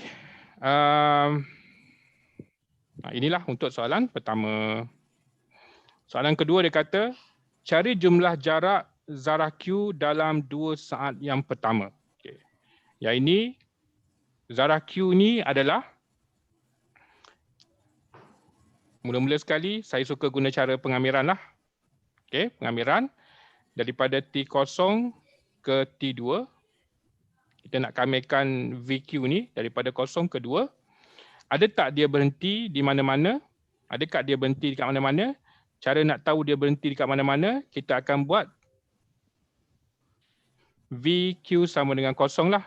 VQ sama dengan 0, iaitu dalam kes ini 9T kuasa 2 tolak 1 sama dengan 0, T kuasa 2 sama dengan 1/9, T sama dengan plus minus 1/3. Jadi bermaksud zarah ini sebenarnya ada berhenti dekat 1/3. Negatif itu tak adalah, positif lah kita ambil. Jadi dekat positif 1/3, zarah ini sebenarnya menukar arah. Jadi bila kita buat pengamiran, kita akan kamirkan daripada 0 ke 1/3, daripada 1/3 ke 2. Jadi jarak Q ialah daripada 0 ke 1/3 Fungsi dia adalah 9t² tolak 1.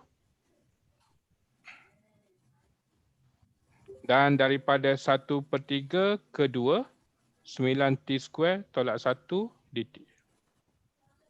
So dekat sini tinggal kosong. Tinggal kosong untuk ganti nilai. Dan dapat jawapan akhir, iaitu menggunakan kalkulator. Saya akan tunjukkan 9x kuasa 2 tolak 1 daripada 0 ke 1/3. 1/3 akan dapat jawapan negatif 2/9 tambah daripada 1/3 ke 2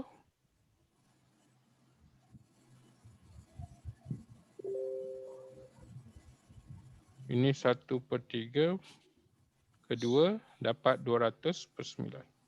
Sekejap. 1/3 ke 2.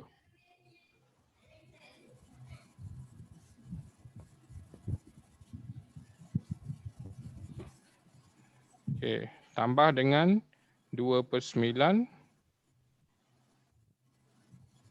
akan dapat jawapan 200. 22.44.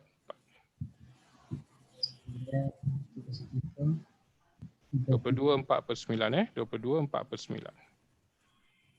Okey, jadi itulah yang saya maksudkan bila saya bagi tahu cikgu-cikgu macam mana saya ajar pelajar saya untuk rasa tak susah topik ni. Bila saya kata guna kalkulator, part ni lah yang saya maksudkan guna kalkulator. Kalau cikgu rasa benda ni membantu pelajar-pelajar cikgu, boleh introduce lah. Kalau rasa macam kata buang markah ke, hilang markah banyak ke, tak sesuai ke, cikgu lebih tahulah. Cikgu lebih tahu daripada saya lah. Cikgu rasa sesuai, cikgu guna, tak sesuai, cikgu abaikan je. Okey, so ini adalah soalan nombor B. Sekarang cikgu saya nak pergi ke soalan nombor C. Yang ini iaitu berkenaan dengan zarah bertemu. Saya nak cerita pasal zarah bertemu ni. Dia kata hitung jarak dalam meter bagi zarah-zarah itu dari titik L, okey, dari titik L apabila zarah P dan zarah Q bertemu. Dalam kita nak cerita zarah bertemu ni bermaksud berada di kedudukan yang sama pada masa yang sama. Itu maksud bertemu. Jadi untuk tahu dia berada di kedudukan yang sama ke bukan, kita kena pastikan dua zarah ini mempunyai titik rujukan yang sama, reference point yang sama. Jadi kalau kita ambil P tadi dia kata bermula di O, kita kena tukar reference kita terhadap L juga. Supaya dua-dua pun terhadap L, dan baru kita boleh cari di mana mereka bertemu kerana sesaran itu dikira dari titik yang sama. Sesaran daripada L, kalau yang itu berada 10 meter di kiri L, yang kedua pun 10 meter di kiri L, itu maksud dia bertemulah. Tapi kalau reference point dia tak sama, satu reference point O, satu lagi reference point L, jadi pengiraan tu dah jadi susah kerana reference point yang berbeza. Okey, jadi apa yang saya akan buat ialah untuk soalan C ni, mula-mula sekali, saya akan cari untuk zarah P ni daripada L. Dia punya sesaran dari L. Okey.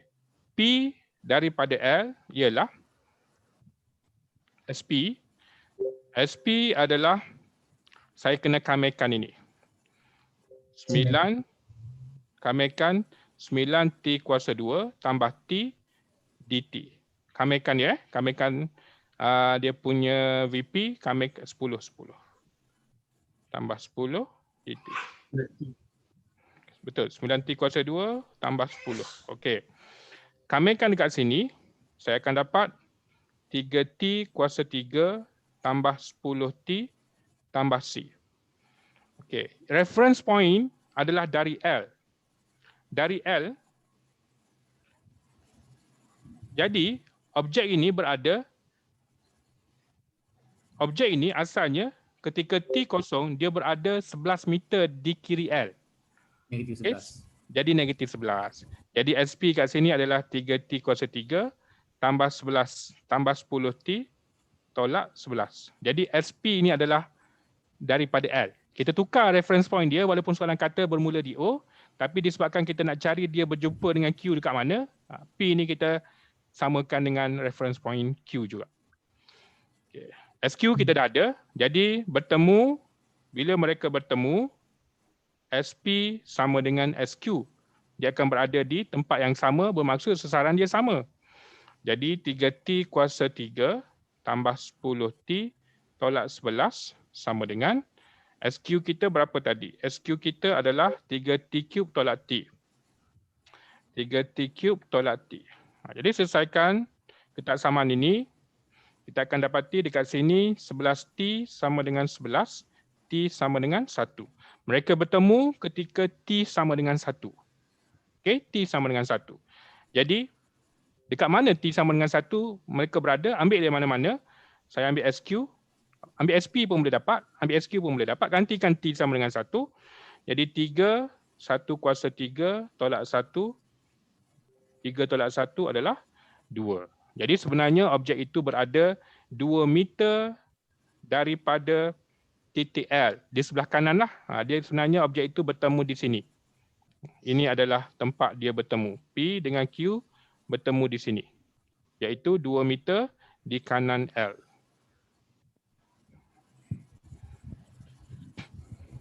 Okay. Ini adalah tempat dia bertemu. Ada apa-apa soalan nak tanya tak, cikgu? Okey, Cikgu Ma tanya, dalam masa 2 saat yang pertama dan selepas 2 saat pertama, biasanya macam mana cikgu explain? Okey, sebenarnya benda yang sama tu dalam dua saat pertama ataupun selepas 2 saat pertama tu benda yang sama. Dia macam ni.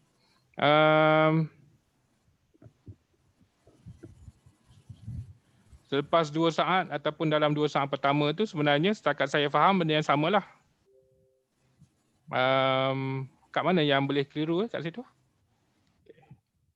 Cikgu Lau, C bukan 11 ke? Cikgu Lau, saya explain tadi, reference point saya dah tukar jadi L. Jadi daripada L, kita punya perspektif sekarang daripada L, bukan daripada O. P itu berada 11 meter di kiri L. Jadi sebab tu C dia adalah negatif 11. Kalau cikgu tukarkan kedua-duanya daripada O, boleh juga. Tak ada masalah, boleh juga. Kalau saya nak perspektif saya, reference point dia adalah O, macam mana yang saya akan buat? Saya buat, saya tunjuk. Kalau saya nak tukarkan reference point dia dari O, kedua-duanya dari O, maka SP itu memang C dia kosong lah. Kita akan dapat 3T cube tambah 10T tambah kosong. Itu kita akan dapat kalau dari O. Tapi untuk SQ ni pula, ketika T dia kosong, Q itu berada 11 meter di kanan P, di kanan O. Jadi SQ akan jadi 3T cube tolak T tambah 11. Kalau fixed point kita adalah O. Okay, kalau fixed point kita adalah O. Maka yang berubah itu adalah SQ. SP akan jadi kosong, C dia. Tapi SQ akan jadi positif 11. Kerana T kosong, dia memang berada 11 meter di kanan O. Okay, untuk menjawab soalan Cikgu Law. Jadi, positif negatif tu, cikgu tengok T kosong dia tu berada di sebelah kiri ke di sebelah kanan daripada kita punya fixed point. Fixed point tu kita boleh set. Nak O ke boleh, nak L pun boleh. Jadi kalau cikgu tukar fixed point itu adalah O untuk kedua-dua zarah, maka cikgu selesaikan persamaan inilah. 3T cube tambah 10T square sama dengan 3T cube tolak T tambah 11. Dan cikgu akan dapati jawapan dia sama. Okay, jawapan dia sama. Dan ambil T sama dengan 1 ini, gantikan ke dalam mana-mana. Katakan cikgu ganti dalam SP. Cikgu akan dapat 3 darab 1 kuasa 3 tambah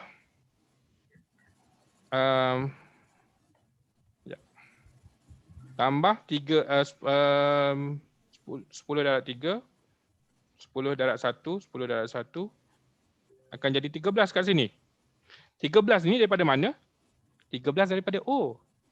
13 daripada O. Di kanan O lah. 13 kat sini. Jawapan dia adalah 2 meter daripada L. Sama juga. 11 dengan 2 akan jadi 13. Jadi jawapan kita, soalan tanya daripada L. Jadi jawapan kita tak boleh 13, kena 2. Sebab dia kata daripada L. So kalau kita tukarkan fixed point, sama ada L ke O ke, kita adjust dia punya C untuk S tadi, reference point ataupun initial position tadi. Initial position itu C lah. Saya buat yang ini negatif 11 kerana saya guna L sebagai fixed point untuk P. Negatif 11 untuk SP dan untuk SQ kosong sebab memang Q berada di L, jadi kosong. Kalau saya guna reference point adalah O, SP akan jadi kosong C dia, tapi SQ akan jadi positif 11 kerana dia berada di kanan O. Okay, harapnya cikgu jelas Cikgu Mahin tanya, kenapa 2 meter tu berada dekat kanan L? 2 meter tu adalah positif 2 cikgu. Positif 2 bermaksud ke kanan lah. Kalau negatif 2 baru dia ke kiri L. Okey, positif, negatif, kanan, kiri.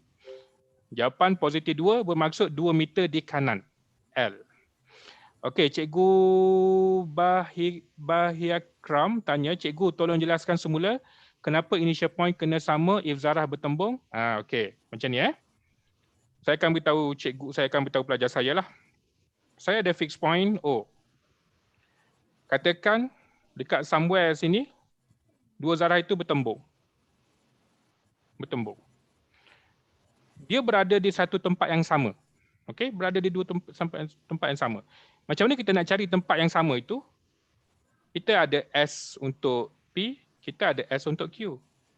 Tapi S ini mestilah dari titik yang sama. Kalau SP dengan SQ ni kita nak samakan sebab dia bertembung, okay, dia mestilah S ini measured from the same distance. Baru fair kita nak samakan dia.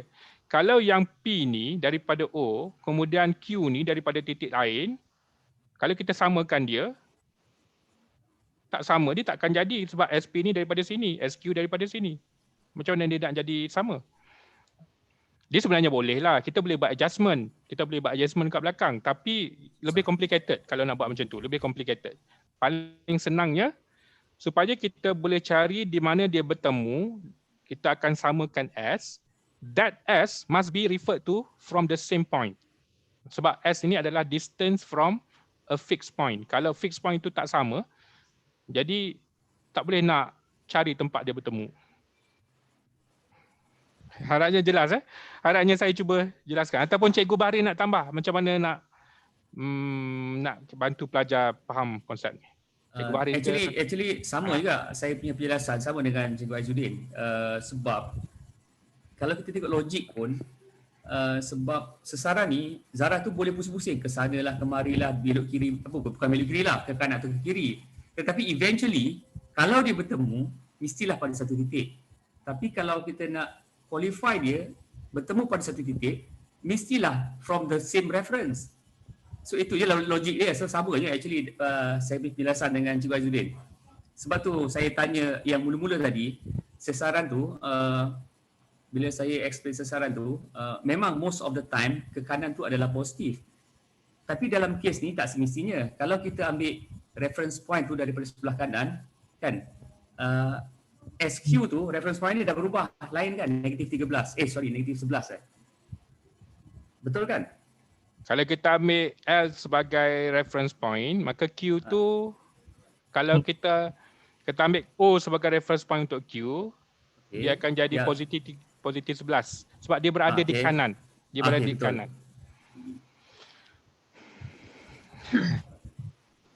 Okey, Cikgu KSP tanya, boleh tak SP tambah SQ sama dengan 11? Jadi complicated tu. Saya rasa mungkin boleh lah, cikgu boleh try. Sebab saya mungkin boleh, saya pun tak sure. Cikgu rasa, saya rasa boleh dapat jawapan yang sama. Sebab SQ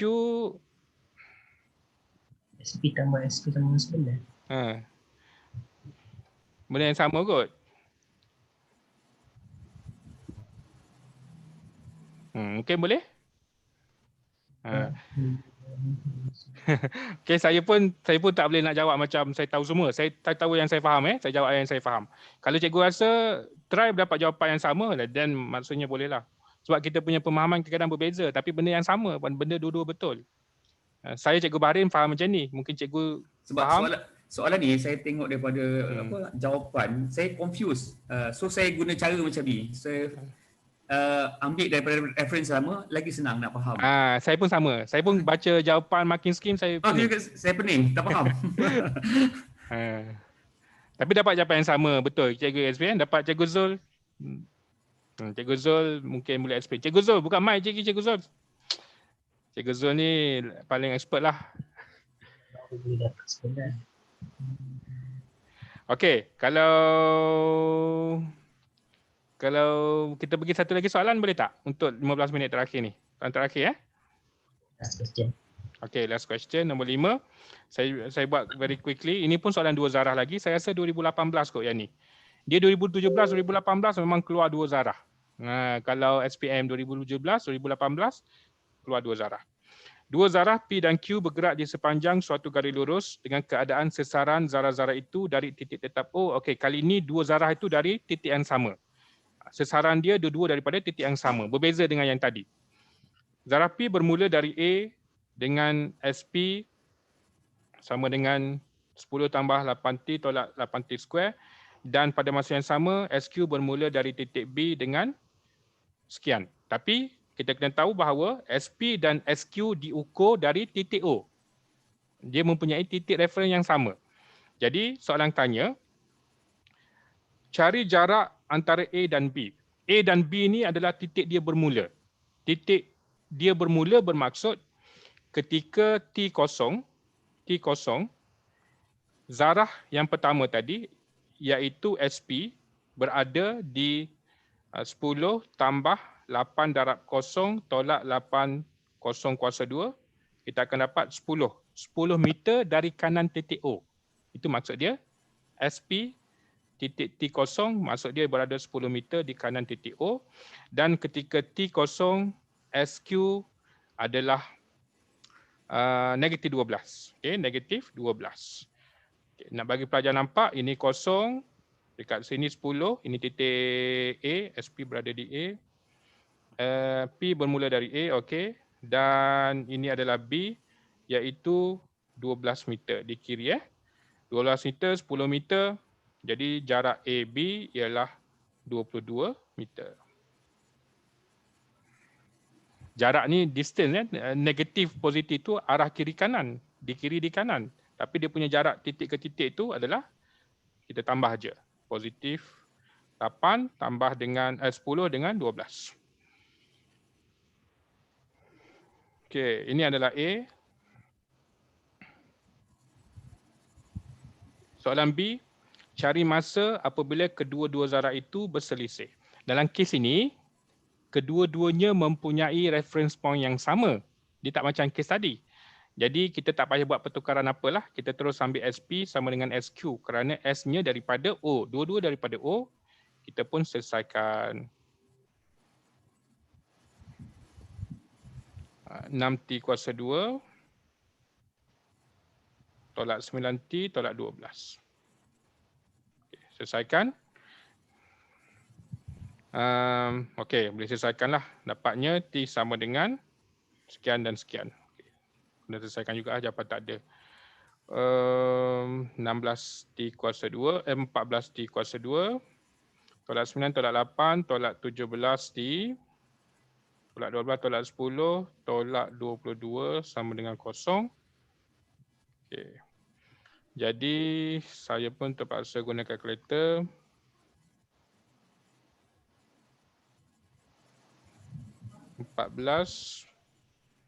Negatif 17 negatif 22. Negatif satu lagi positif. T sama dengan 2. Okay. T sama dengan 2 untuk soalan B. Cari masa dia nak masa, itu jawapan dia lah. Dan untuk soalan C, hitung jarak dalam meter yang dilalui oleh P apabila kedua zarah itu berselisih. Berselisih maksudnya T0, T2. Jadi kita kena cari daripada timeline T0 sampai T2 untuk P. Dan kita kena check ada tak P ni berhenti di mana-mana. Jadi untuk check dia berhenti di mana-mana, saya kena cari VP dulu. VP adalah saya kena cari pembezaan 8 tolak 16T. Okey. Dia berhenti sama dengan 0, T sama dengan 1/2. Okey, dia akan berhenti dekat 1/2. Berhenti kat 1/2. Jadi pengamiran mesti dilakukan daripada 0 ke 1/2. 8 tolak 16T dt. Dan daripada 1/2 ke 2. Kat sini ruang kosong, ganti nilai dan jawapan akhir. Jawapan akhir menggunakan kalkulator sekali lagi. Yang ini saya dah tunjuk banyak kali lah. Saya rasa cikgu dah nampak lah macam mana kena buat. Dan ini tambah dengan ini dan dapat jawapan. Okey, yang saya nak share sebenarnya benda-benda ni lah yang saya rasa lah berdasarkan pengalaman saya boleh jadi topik untuk backup pelajar-pelajar. Tak semestinya kalau mereka kena jawab, tapi untuk backup. Okay. Cikgu ada apa-apa soalan tak sebelum kita bersurai? Saya sebenarnya setakat kongsi yang saya kongsi ni tak semestinya dapat full mark juga sebab kadang-kadang apa yang saya kongsi ni macam tadilah saya pun tertinggal kena ganti nilai tu, saya tak tahu ada markah kat ganti nilai.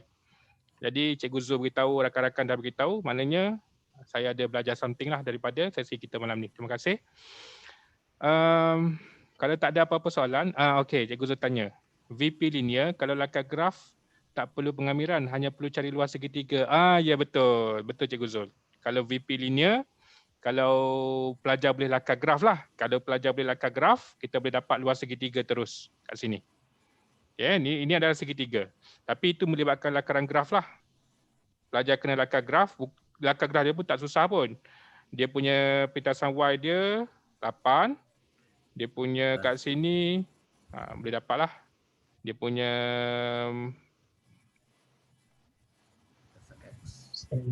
pelajar kena tahu lakaran graf Okay. Terima kasih Cikgu Zul, itu poin yang bagus Kalau pelajar yang boleh buat lakaran graf, terus guna luas segitiga. Okey, ada apa-apa nak tambah lagi tak? Cikgu-cikgu lain ataupun rakan-rakan pemeriksa Ketah 2 kalau ada nak pembetulan apa yang saya ajar ni tak diterima ke, beritahulah. Saya pun nak tahu juga, nak betulkan balik lah. Sebenarnya kalau Cikgu Ishak ada malam ni, saya nak minta Cikgu Ishak share sikit kaedah Easy Math. Jadi Easy Math dia tak guna lakaran graf, dia tak ada kaedah-kaedah pengamiran pembezaan. Tapi Cikgu Ishak kata dia busy malam ni, dia penat. Jadi mungkin next time kita ada sesi lagi, kita jemput penceramah yang hebat-hebat ni untuk kongsi kaedah masing-masing. Ya? Cikgu Ishak ada. Cikgu Ishak ada? Cikgu Ishak baru masuk. Tak ada tadi saya dengar. Tak apa, nanti apa-apa nanti saya kongsi dalam dalam grup nanti saya boleh ada video yang saya buat. Nanti saya boleh kongsikan. Okey, terima kasih Cikgu Ishak. Kaedah Cikgu Ishak pun saya pun nak belajar juga. Kadang-kadang kita belajar banyak-banyak kaedah ni, kita cuba bantu pelajar-pelajar kita yang lemah, yang pandai, ada yang senang cara ni, ada senang cara ni. Kita bagi option. Okey, terima kasih. Yang saya buat program dengan cikgu. Saya ada buat program dengan cikgu. Tajuk ni saya buat dalam 2 jam lebih.